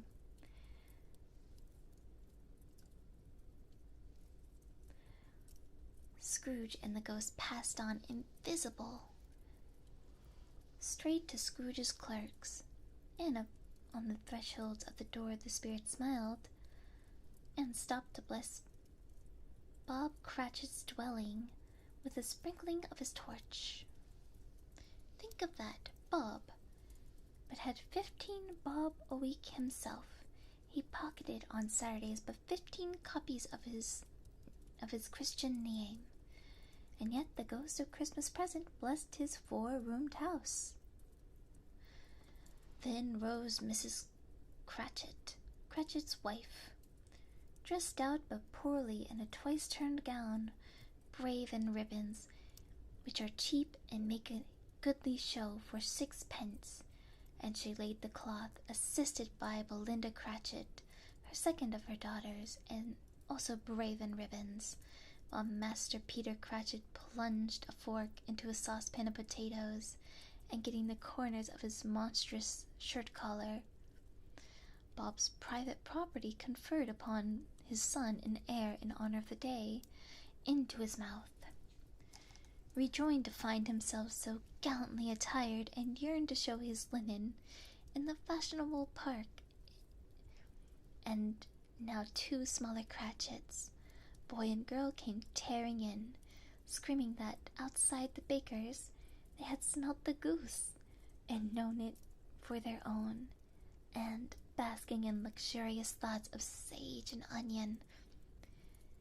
These young Cratchits danced about the table and exalted Master Peter Cratchit to the sky, while he, not proud although his collar nearly choked him, blew the fire until the slow potatoes bubbling up knocked loudly at the saucepan, laid to be let out and peeled. Whatever got your precious father then, said Mrs. Cratchit, and your brother, Tiny Tim, and Martha, weren't as late last Christmas Day by half an hour? Here's Martha, Mother, said the girl, appearing as she spoke. Here's Martha, Mother, cried the 2 Cratchits. Hurrah! There's the goose, Martha. Why, bless your heart alive, my dear, how late you are, said Mrs. Cratchit, kissing her a dozen times and taking off her shawl and bonnet for her. We'll deal with work to finish up last night, replied the girl, and had to clear away this morning, Mother. Well, never mind so long as you are here, said Mrs. Cratchit. Sit ye down before the fire, my dear, and have a warm. Lord bless ye. No, no, there's father coming, cried the two young Cratchits, who were everywhere at once. Hide, Martha, hide! Not the tiny Tim, my goat. So Martha hid herself, and in came little Bob, the father. Calling the dad little Bob. With at least 3 feet of comforter, exclusive of the fringe, hanging down upon him, and in his threadbare clothes, darned up and brushed to look seasonable, and Tiny Tim upon his shoulder. Alas for Tiny Tim, he bore a little crutch, and had his limbs supported by an iron frame. Why, where's Martha? Said Bob Cratchit, looking round. Not coming, said Mrs. Cratchit. Not coming, said Bob, with a sudden declension in his high spirits, for he had been Tiny Tim's blood horse all the way from church, and had come home rampant. Not coming home Christmas Day. Martha didn't like to see him disappointed, if it were only in joke, so she came out prematurely from behind the closet door and ran into his arms, while the two young Cratchits hustled Tiny Tim and bore him off to the wash-house, so that he might hear the pudding singing in the copper. So how did Tiny Tim behave? Asked Mrs. Cratchit, when she rallied Bob on his credulity, and Bob hugged his daughter to his heart content, as good as gold, and better. Somehow he gets thoughtful sitting by himself so much, and thinks the strangest things you ever heard. He told me coming home that he hoped that people saw him in the church because he was disabled. Because he was disabled. It might be pleasant to them to remember upon Christmas Day who made lame beggars walk and blind men see.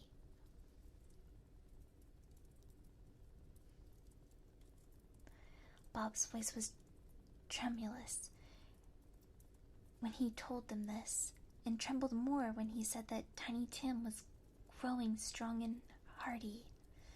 His active little crutch was heard upon the floor, and back came Tiny Tim, with another word spoken, escorted by his brother and sister to his bar stool beside the fire. And while Bob, turning up in his cuffs, as if, poor fellow, they were capable of being made more shabby, compounded some hot mixture in a jug with gin and lemons, and stirred it round and put it on the hob to simmer. Master Peter and the two young Cratchits went to fetch the goose, with which they soon returned in high procession. Mrs. Cratchit made the gravy hissing hot. Master Peter mashed the potatoes with incredible vigor. Miss Belinda sweetened up the applesauce. Martha dusted the hot plates. Bob took Tiny Tim beside him in the tiny corner of the table, and the two young Cratchits set the chairs for everyone, not forgetting themselves, and mounting guard upon their post, crammed spoons into their mouth lest they should shriek for goose before their turn came to be helped. At last the dishes were set on, the grace was said, and it was succeeded by the breathless pause, as Mrs. Cratchit, looking slowly along at the carving knife, prepared to plunge it into the breast. But when she did, and when the long-expected gush of stuffing issued forward, one murmur of delight all around the board, and even Tiny Tim, excited by the two young Cratchits, beat the table with the handle of his knife, and speedily cried, "Hurrah!" There never was such a goose, Bob said. He didn't believe there was ever such a goose cooked. Its tenderness and flavor, size and cheapness. There were themes of universal admiration, eked out by applesauce and mashed potatoes. It was a sufficient dinner for the whole family, indeed, as Miss Cratchit said with great delight, surveying one small atom of a bone upon the dish. They hadn't ate like that They hadn't ate it at last. They hadn't ate it at all last. Oh my gosh, I cannot say this line. They hadn't ate it all at last. There we go. Yet everyone had enough. The youngest Cratchits in particular were steeped in sage and onions to the eyebrow. But now, the plates being changed by Miss Belinda, Mrs. Cratchit left the room alone, too nervous to bear witnesses, to take the pudding up and bring it in.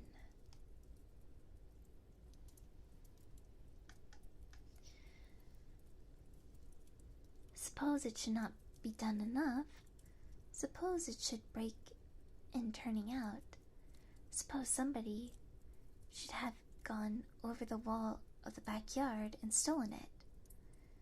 While they were merry with the goose, a supposition of which the two young Cratchits became lively, all sorts of horror were supposed. Holloa, a great deal of steam. The pudding was out of the copper. A smell like a washing day. That was the cloth. The smell like an eating house, and the pastry cooks next door were each to each other. A smell like an eating house, and the pastry cooks next door to each other, with the laundress next door to that. That was the pudding. In half a minute, Miss Cratchit entered, flushed but smiling proudly, with the pudding, like a speckled canyon ball, hard and firm, blazing in half a quartern of ignited brandy, bedight with Christmas holly stuck into the top. Oh, a wonderful pudding, Bob Cratchit said, and calmly too, that he regarded it as the greatest success achieved by Mrs. Cratchit since their marriage. Mrs. Cratchit said that now the weight was off her mind, and she would confess that she had her doubts about the quantity of the flour. Everybody had something to say about it, and nobody said or thought it was at all a small pudding for a large family. Any Cratchit would have blushed to hint at such a thing.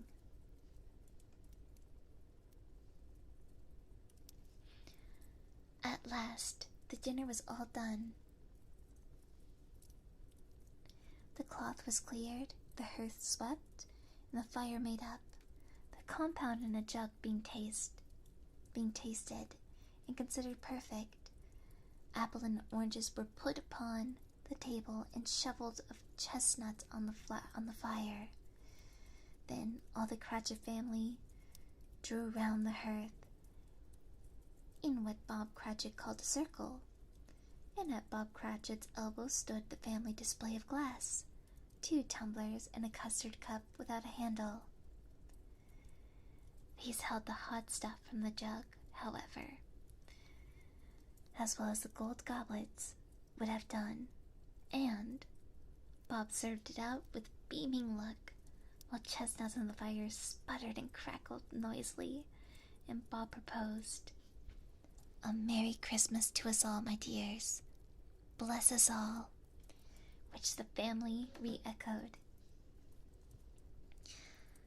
God bless us, everyone, said Tiny Tim the last of all. He sat very close to his father's side upon his little stool. Bob held his withered little hand in his, as if he loved the child and wished to keep him by his side, and dreaded he might be taken from him. Scrooge raised his head speedily upon hearing his name. Mr. Scrooge, said Bob, I'll give you Mr. Scrooge, the founder of the feast. The founder of the feast, indeed, cried Mrs. Cratchit, reddening. I wish I had him here. I'd give him a piece of my mind to feast upon, and I hope he had a great appetite for it. My dear, the children, Christmas Day. It should be Christmas Day, I am sure, on which one drinks the health of such a audacious, stingy, hard, unfeeling man as Mr. Scrooge. You know who he is, Robert. Nobody knows it better than you do, my poor fellow.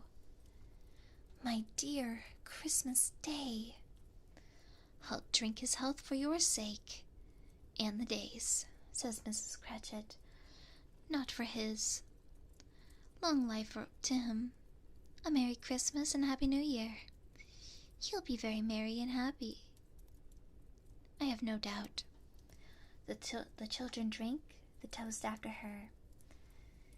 It was the first of their proceedings, which had no heartiness in it. Tiny Tim drank it last of all, but he didn't care for twopence. Didn't care twopence for it. Scrooge was the ogre of the family. The mention of his name cast a dark shadow in the party, which was not dispelled for a full 5 minutes. After it had passed, they were 10 times merrier than before, and the mere relief of Scrooge, the baneful being done with. Bob Cratchit told them how he had a situation in his eye for Master Peter, which would bring in, if obtained, full 5 or 6 pence weekly. The two Cratchits laughed tremendously at the idea of Peter's being a man of business, and Peter himself looked thoughtfully at the fire from between his collars, as if he were deliberately being particularly invested he should favor when he came into the receipt of the bewildering income. Martha, who was a poor apprentice at a milliner's, then told them what kind of work she had to do, how many hours she worked at the stretch, and how she meant to lay abed tomorrow morning for a good long rest, tomorrow being a holiday she passed at home. Also, how she had seen a countess and a lord some days before, and how the lord was much about as tall as Peter, at which Peter pulled up his collar so high that you couldn't have seen his head if you had been there. All this time the chestnuts and the jug were round, and by they had a song about a lost child traveling in the snow, from Tiny Tim, who had a plaintive little voice and sang it very well indeed.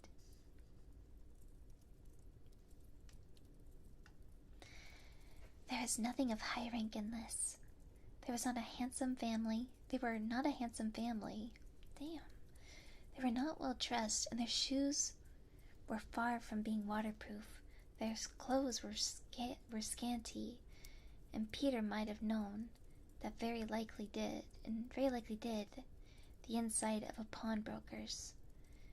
But they were happy, grateful, pleased with one another, and contented with most of the time. And when they faded, and looked happier yet in the bright sprinklings of the spirit's torch at parting, Scrooge had his eyes upon them, especially on Tiny Tim until the last. It was a great surprise to Scrooge, as this scene vanished, to hear a hearty laugh. It was much greater surprise to Scrooge to recognize it as his own nephew's, to find himself in a bright, dry, gleaming room, with the spirits standing smiling by his side and looking at the same nephew. It is fair, even-handed, noble adjustment of things, that while there is an infection and disease and sorrow, there's nothing in the world so irresistibly contagious as laughter and a good humor. When Scrooge's nephew laughed, Scrooge's niece by marriage laughed as heartily as he, and assembled friends, being not a bit behindhand, laughed out lustily. "He said that Christmas was a humbug, as I live!" cried Scrooge's nephew. "He believed it too." "More shame for him, Fred!" cried Scrooge's niece. "Bless these women, they never do anything by halves, they always in earnest." She was very pretty, exceedingly pretty, with a dimpled, surprised look, capital face, a ripe little mouth that seemed made to be kissed, and no doubt about it, all kinds of good little dots about her chin that melted into each other when she laughed, and the sunniest pairs of eyes you've ever seen. Although she was what you have called provoking, but satisfactory, too. Oh, perfectly satisfactory. Me when women. "He is a comical fellow," said Scrooge's nephew. "That's the truth. And not so pleasant as he might be, however his offense carries his own punishment.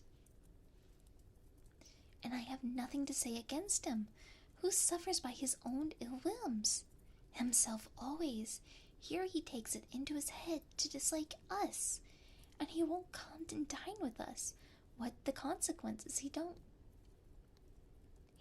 lose much of a dinner." "Indeed, I think he loses very much good dinner," interrupted Scrooge's niece. Everyone else said the same, and they must be allowed to have been able to have been competent judges, because they had just had dinner, and with the dessert upon the table, were clustered around the fire by lamplight. "Well, I am very glad to hear it, because I haven't any great faith in these young housekeepers. What do you say, Topper?" said Scrooge's niece. Topper clearly had his eye on one of Scrooge's niece's sisters, for he answered that the bachelor was a wretched outcast, who had no right to express an opinion on the subject, whereat Scrooge's niece's sister, the plump one with the lace tucker, not the one with the roses, blushed. After tea they had some music, for they were a musical family, and knew what they were about when they sang a glee or catch, I can assure you, especially Topper, who could growl away at the bass like a good one, and never swell the large veins in his forehead or get red in the face over it. But they didn't devote the whole evening to music. After a while they played at forfeits, for it was good to be children sometimes, and never better than at Christmas, when its mighty founder was a child himself. There was first a game at Blind Man's Bluff, though, and I no more believe Topper was really blinded when I believe he had eyes in his boots, because the way in which he went after that sister in the lace tucker was an outrage on the credulity of human nature, knocking down the fire irons, tumbling over the chairs, bumping against the piano, smothering himself among the curtains. Wherever she went, he went. He always knew where the sister was. He wouldn't catch anyone else. If you had fallen up against him, as some of them did, and stood there, he would have made a feint of endeavoring to seize you, which should have been a reply to affront to your understanding, and would have instantly have settled off in the direction of the sister.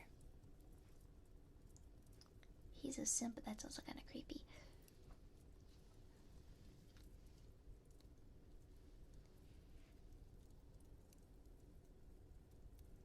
Here is a new game, said Scrooge. 1/2 hour spirit. Only one.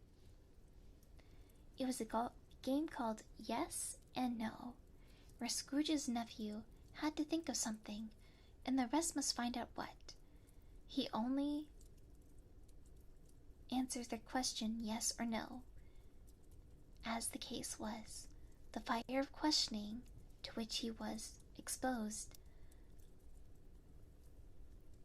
elicited from him that he was thinking of an animal, a live animal, rather a disagreeable animal, a savage animal, an animal that growled and grunted sometimes, and talked sometimes, and lived in London, and walked about the streets, and wasn't made a show of, and wasn't led by anybody, and didn't live in a menagerie, and was never killed in a market, and was not a horse, or an ass, or a cow, or a bull, a tiger, a dog, pig, cat, or bear. In every question put to him, his nephew burst into a fresh roar of laughter, and that was so inexpressibly tickled that he was obliged to get off of the sofa and stamp. And at last the plump sister cried out, "I have found it out. I know what it is, Fred. I know what it is." "What is it?" "It is your Uncle Scrooge." Which it certainly was. Admiration was the sentiment, and though some objected at the reply of, "Is it a bear?" ought to have been yes. Scrooge had become so gay and light of heart that he would have drank the unconscious company in the inaudible speech, but the whole scene passed off in a breath in the last spoken word by his nephew, and he and the spirit were again upon their travels. Much they saw, and far they went, many homes they visited, but always a happy end. A spirit stood beside sick beds, and they were cheerful on foreign lands. They were close at home by struggling men, and they were patient in their greater hope by poverty, and it was rich.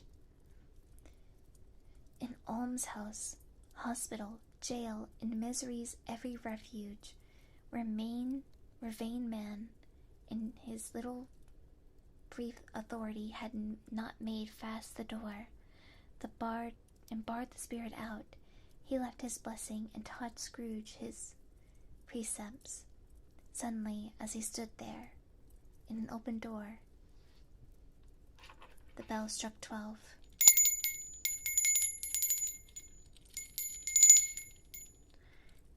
Scrooge looked about him for the ghost, and saw it no more, and at the last stroke ceased to vibrate. He remembered the prediction of old Jacob Marley's, and lifted up his eyes. He beheld a solemn phantom, draped and hooded, coming like a mist along the ground towards him.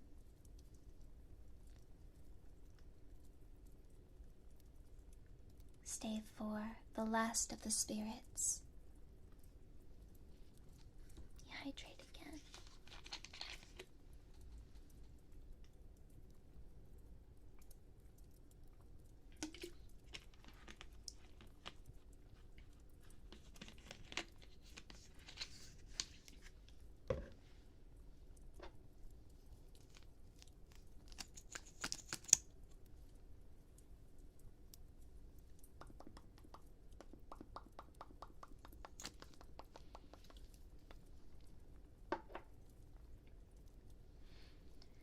The phantom slowly, gravely, silently approached.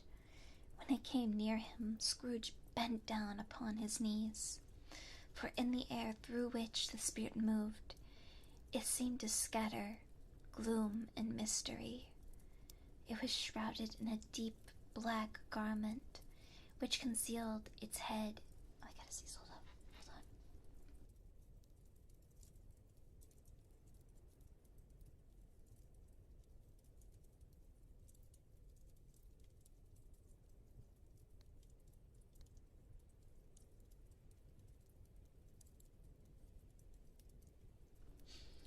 Okay, redo. Chapter redo. Okay. The phantom slowly, gravely approached. When it came near him, Scrooge bent down upon his knee, for in the air through which the spirit moved, it seemed to scatter gloom and mystery. It was shrouded in a deep black garment, which concealed its head, face, form, and left nothing of its visible face, visible save one outstretched hand. He knew no more, for the spirit neither spoke nor moved.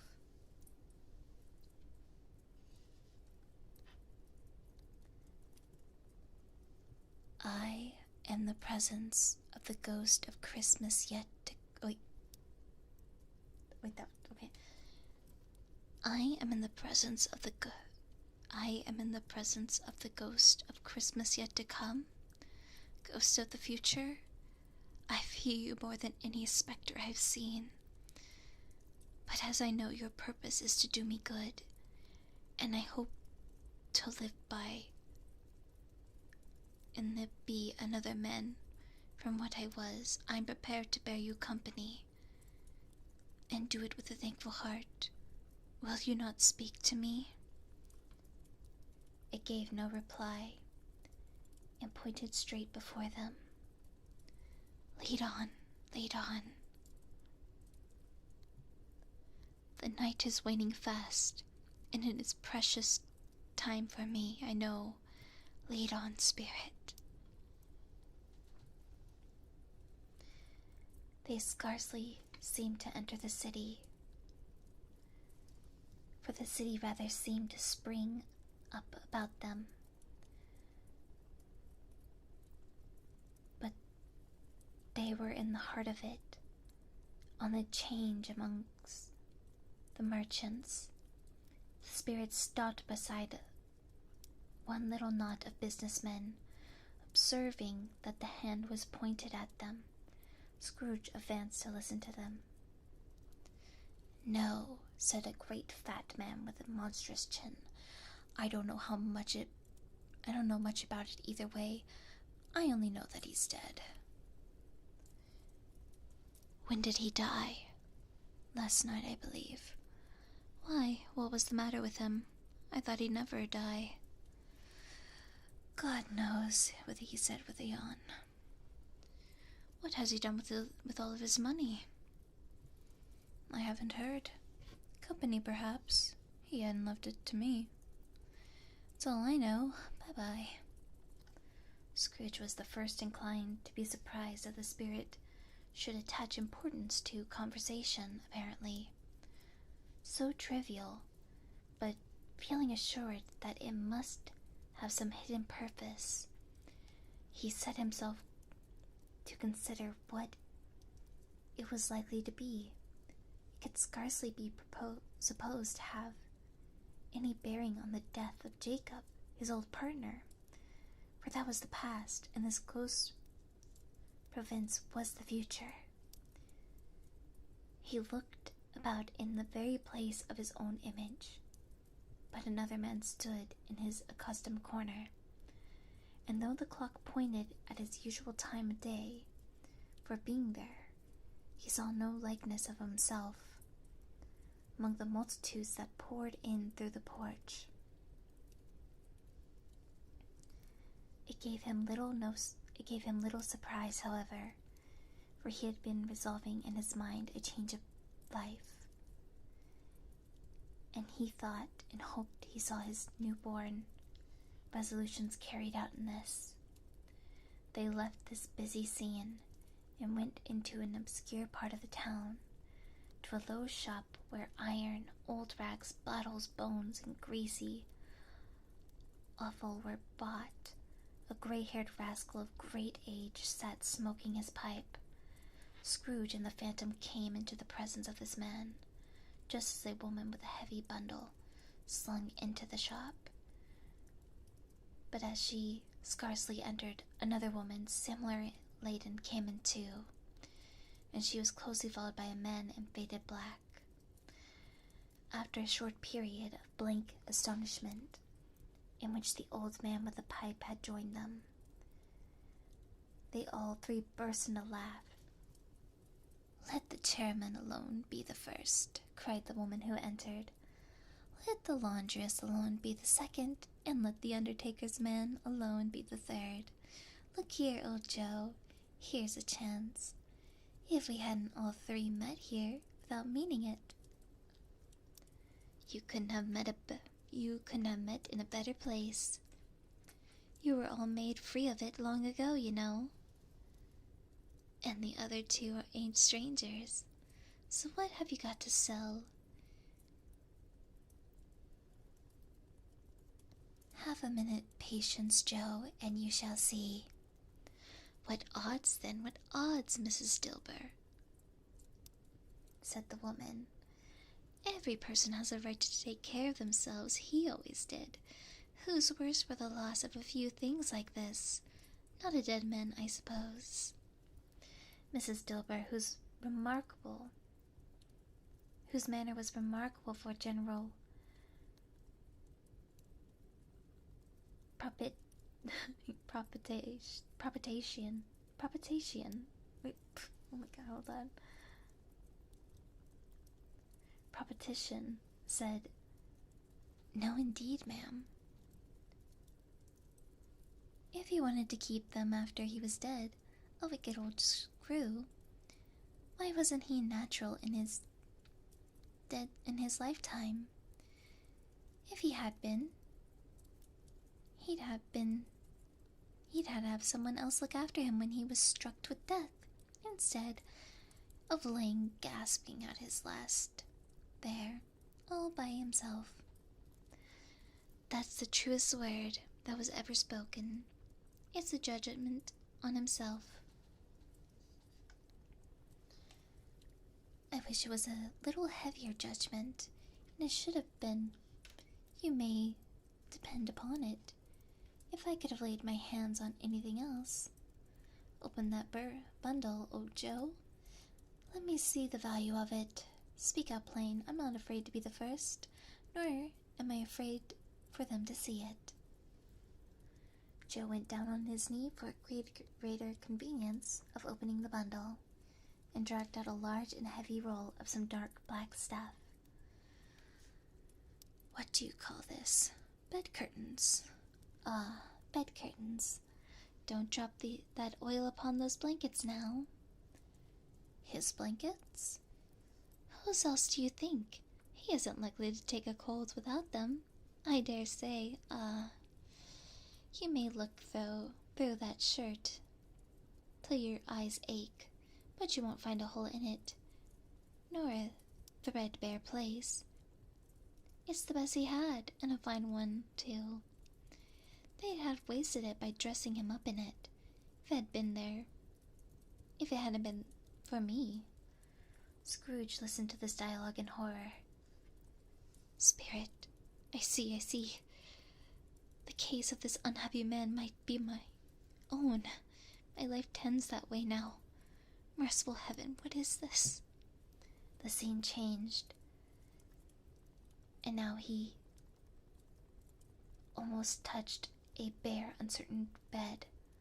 A pale light raising in outer air fell straight upon the bed, and on it, unwatched, unwept, uncared for, was the body of this plundered unknown man.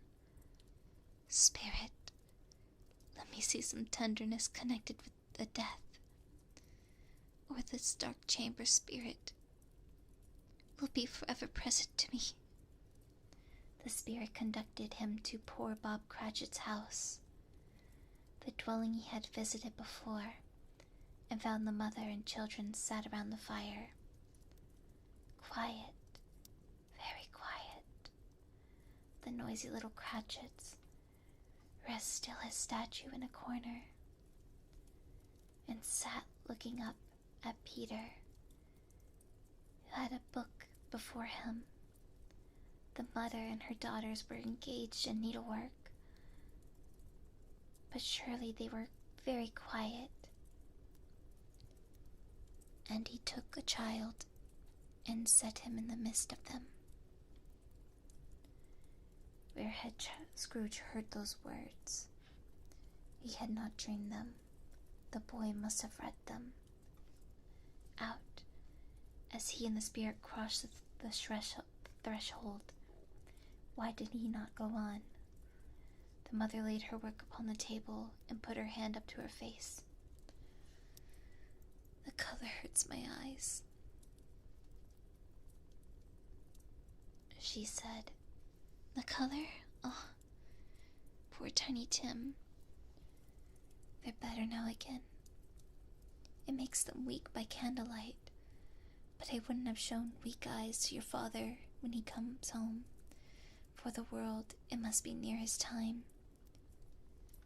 Past it, rather, Peter answered, shutting his book. But I think he has walked a little slower than he used these past few evenings, Mother. I have known him walk with Tiny Tim on his shoulders, very fast indeed. And so have I, cried Peter, often.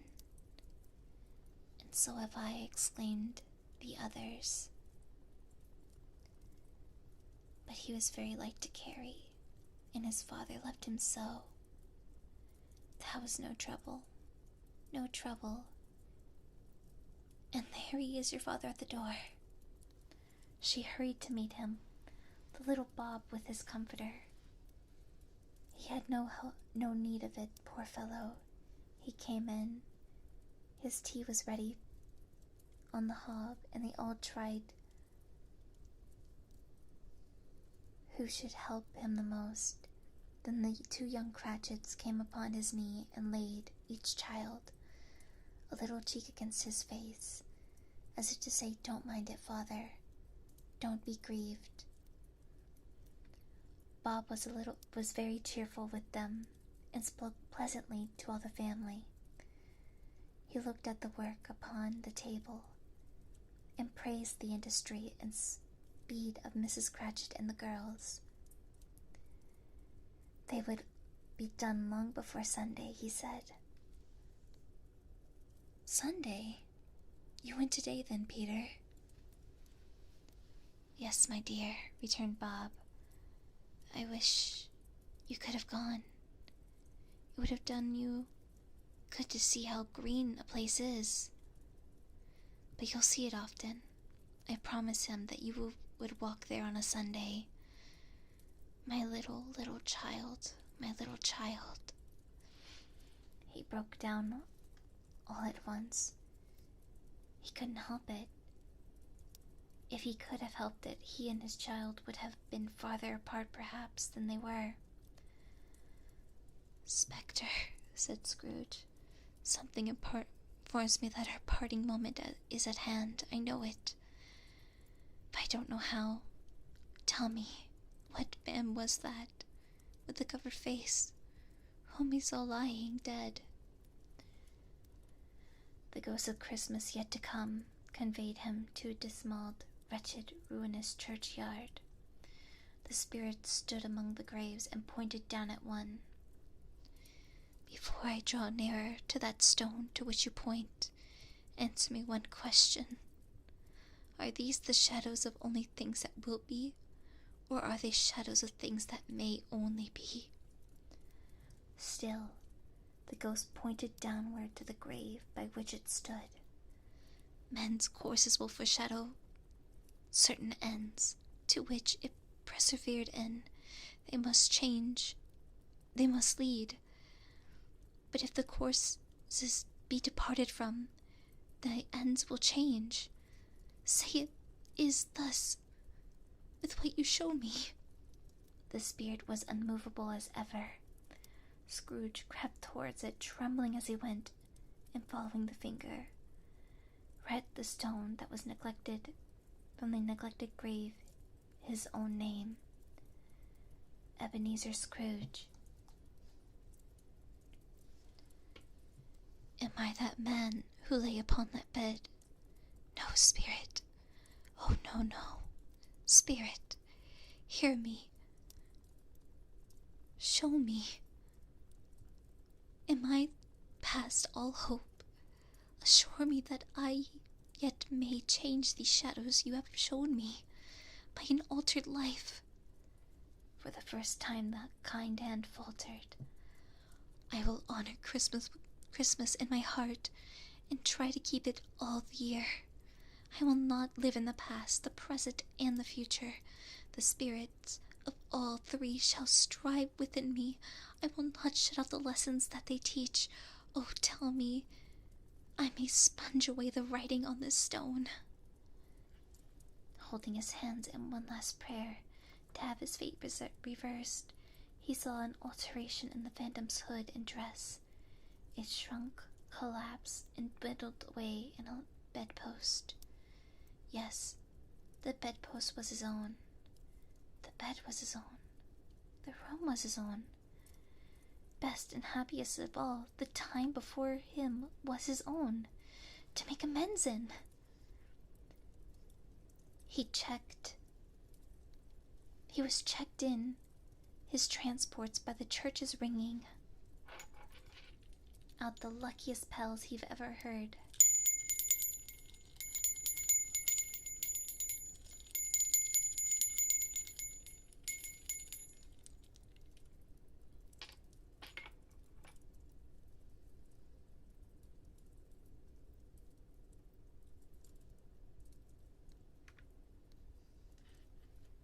Oh, I lost my place by ringing a bell. Oh.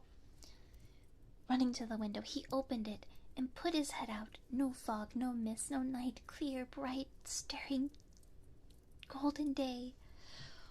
What's today? Cried Scrooge, calling downward to a boy in Sunday clothes who perhaps had loitered in to look about him. Huh? What's today, my fine fellow?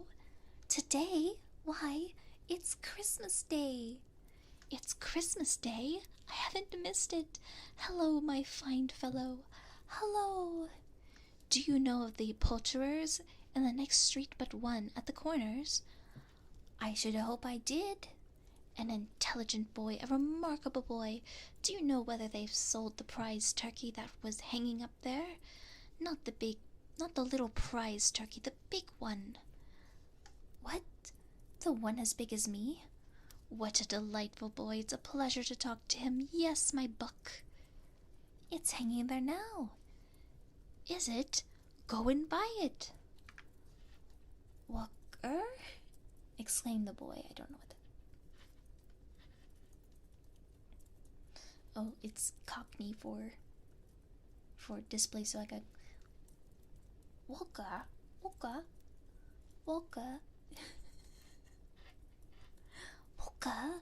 There we go. Walker? No, I'm in... Wait, start speaking British ASMR. No, I am in earnest. Go and buy it, and tell them to bring it here, that I may give them the direction where to take it. Come back with the man, and I'll give you a shilling. Come back with him in less than 5 minutes, and I'll give you half a crown. The boy was off like a shot. I'll send it to Bob Cratchit's. He shan't know who sends it. It's twice the size of Tiny Tim. Joe Miller never made such a joke as sending it to Bob's will be. The hand in which he wrote the address was not a steady one, but write he did, somehow, and went down the street to open the street door ready for the coming upon the poulterer's man. It was a turkey. He never would have stood upon its legs. That bird. He would have snapped them short off in a minute, like sticks of a sealing wax. Scrooge dressed himself in all of his best, and at last cut out in the streets.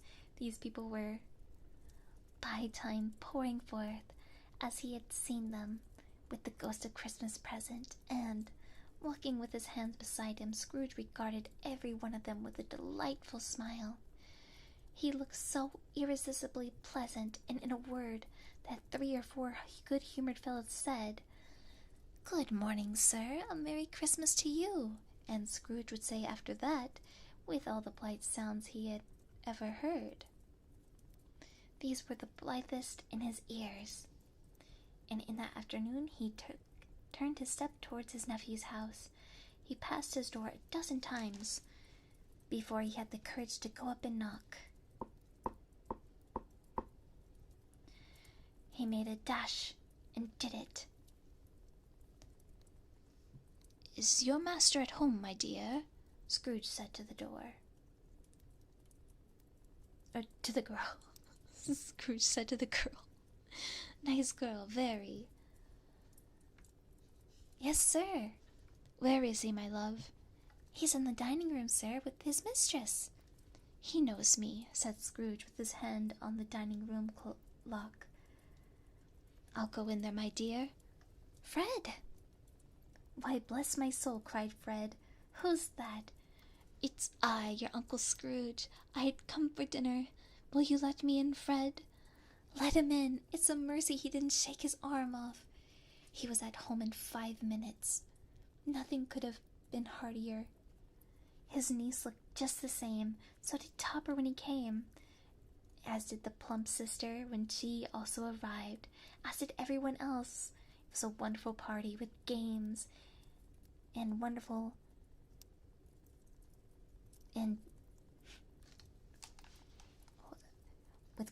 games and just wonderful happiness. But he was early at the office the next morning. Oh, he was early there. He could only be there first and catch Bob Cratchit coming late.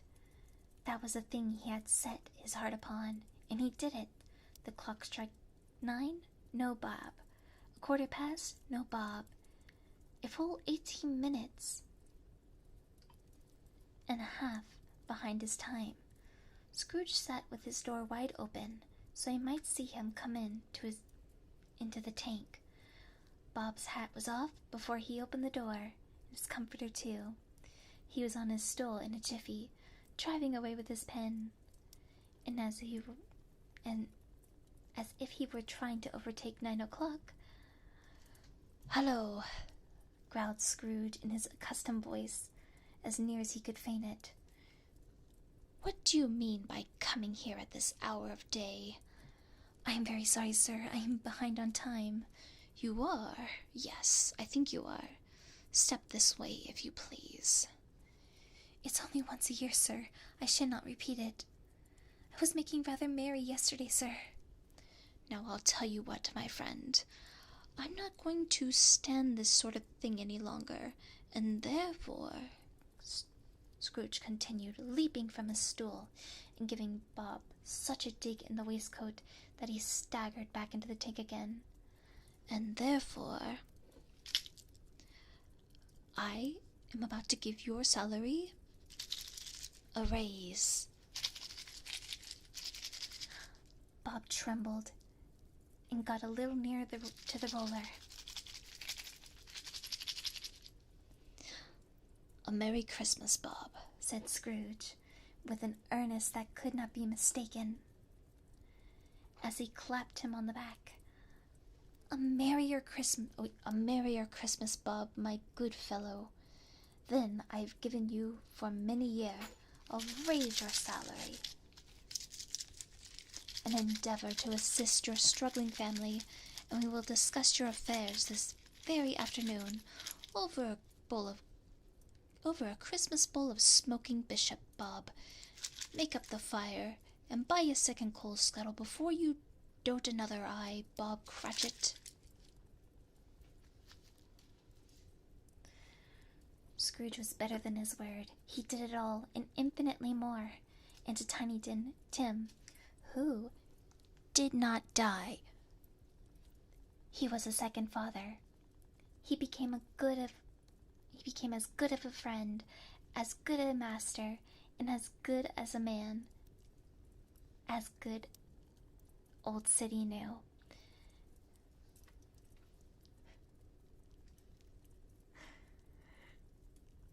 And any other good old city, town, or borough in any good in the good old world. Some people laughed to see the alteration in him, but his own heart laughed, and that was quite enough for him. He had no further intercourse with spirits, but lived in that respect upon the total abstinence principle after that. And it was always said of him that he knew how to keep the Christmas spirit well. If any man alive possess the knowledge, may be truly said of us, and all of us, and so, as Tiny Tim observed, God bless us, everyone. The end.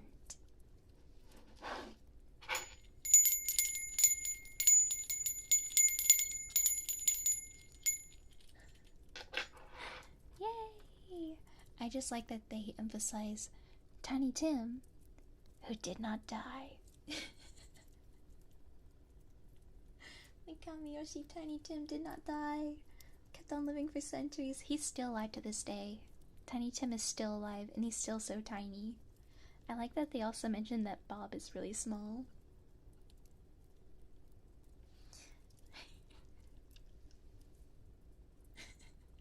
They want to make sure you know Tiny Tim lives. God bless us, everyone. Imagine being 18 minutes late to your job and your boss just gives you a raise. Hey, Senbei.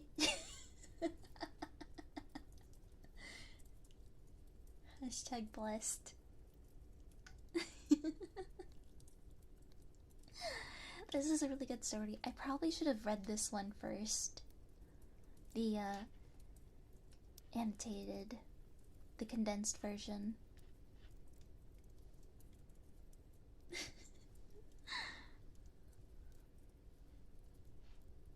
Next year I'm gonna have more props. I want to have more props for next year. I need to have jingle bells. I need to have, like, better sound effects.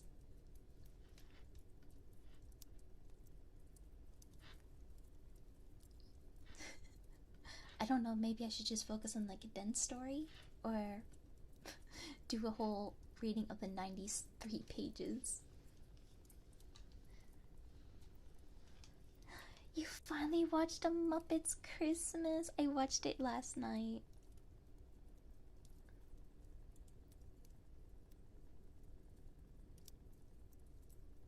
Muppet, like, that's my favorite. That's my favorite Christmas Carol done, is A Muppet's Christmas. I'm trying to keep this ASMR friendly. But yes. I'll probably be hopping off soon though. But thank you guys for listening. This wasn't super ASMR-esque. I tried my best, but I'm happy to have my mic back. I'm happy to have it. So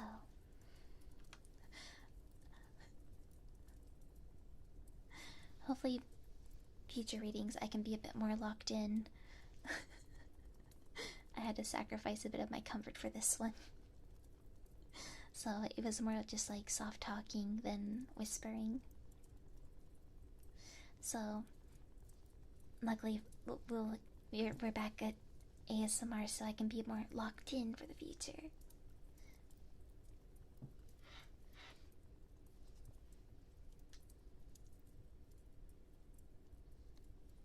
Absolutely cozy, yippee!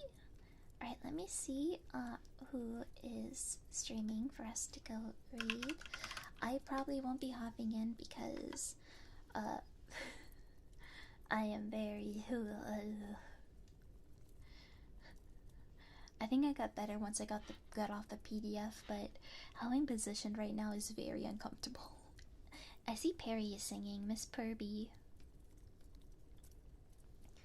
Last Christmas I gave you my heart, but the very next day you gave me away. This year you saved me from it, give it to someone special.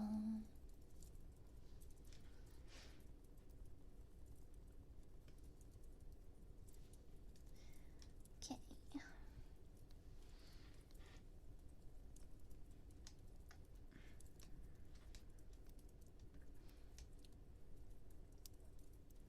To Miss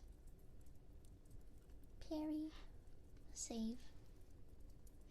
Thank you, thank you. As mentioned, I will be a bit more. I think I just need to rework my setup because, like I mentioned, I have a whole different setup. I just think I need to rework it a bit more so I'm not as uncomfortable as I am right now. So I can do ASMR a bit more comfortably. But thank you guys for listening. Thank you, thank you. I hope you all had a happy holiday. And even if you don't celebrate, I still hope it was a very joyful day for you, whether you're with family, friends, or even just the comfort of your, being by yourself, the comfort of your own company, or just even hanging out here with me. Hi.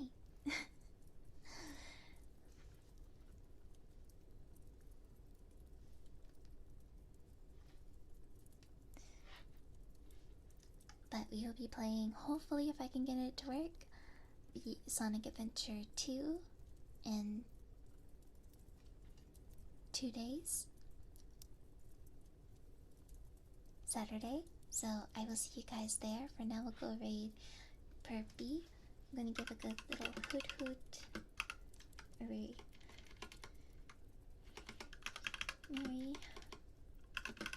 hoot hoot. Raid. Sorry, Rina has to.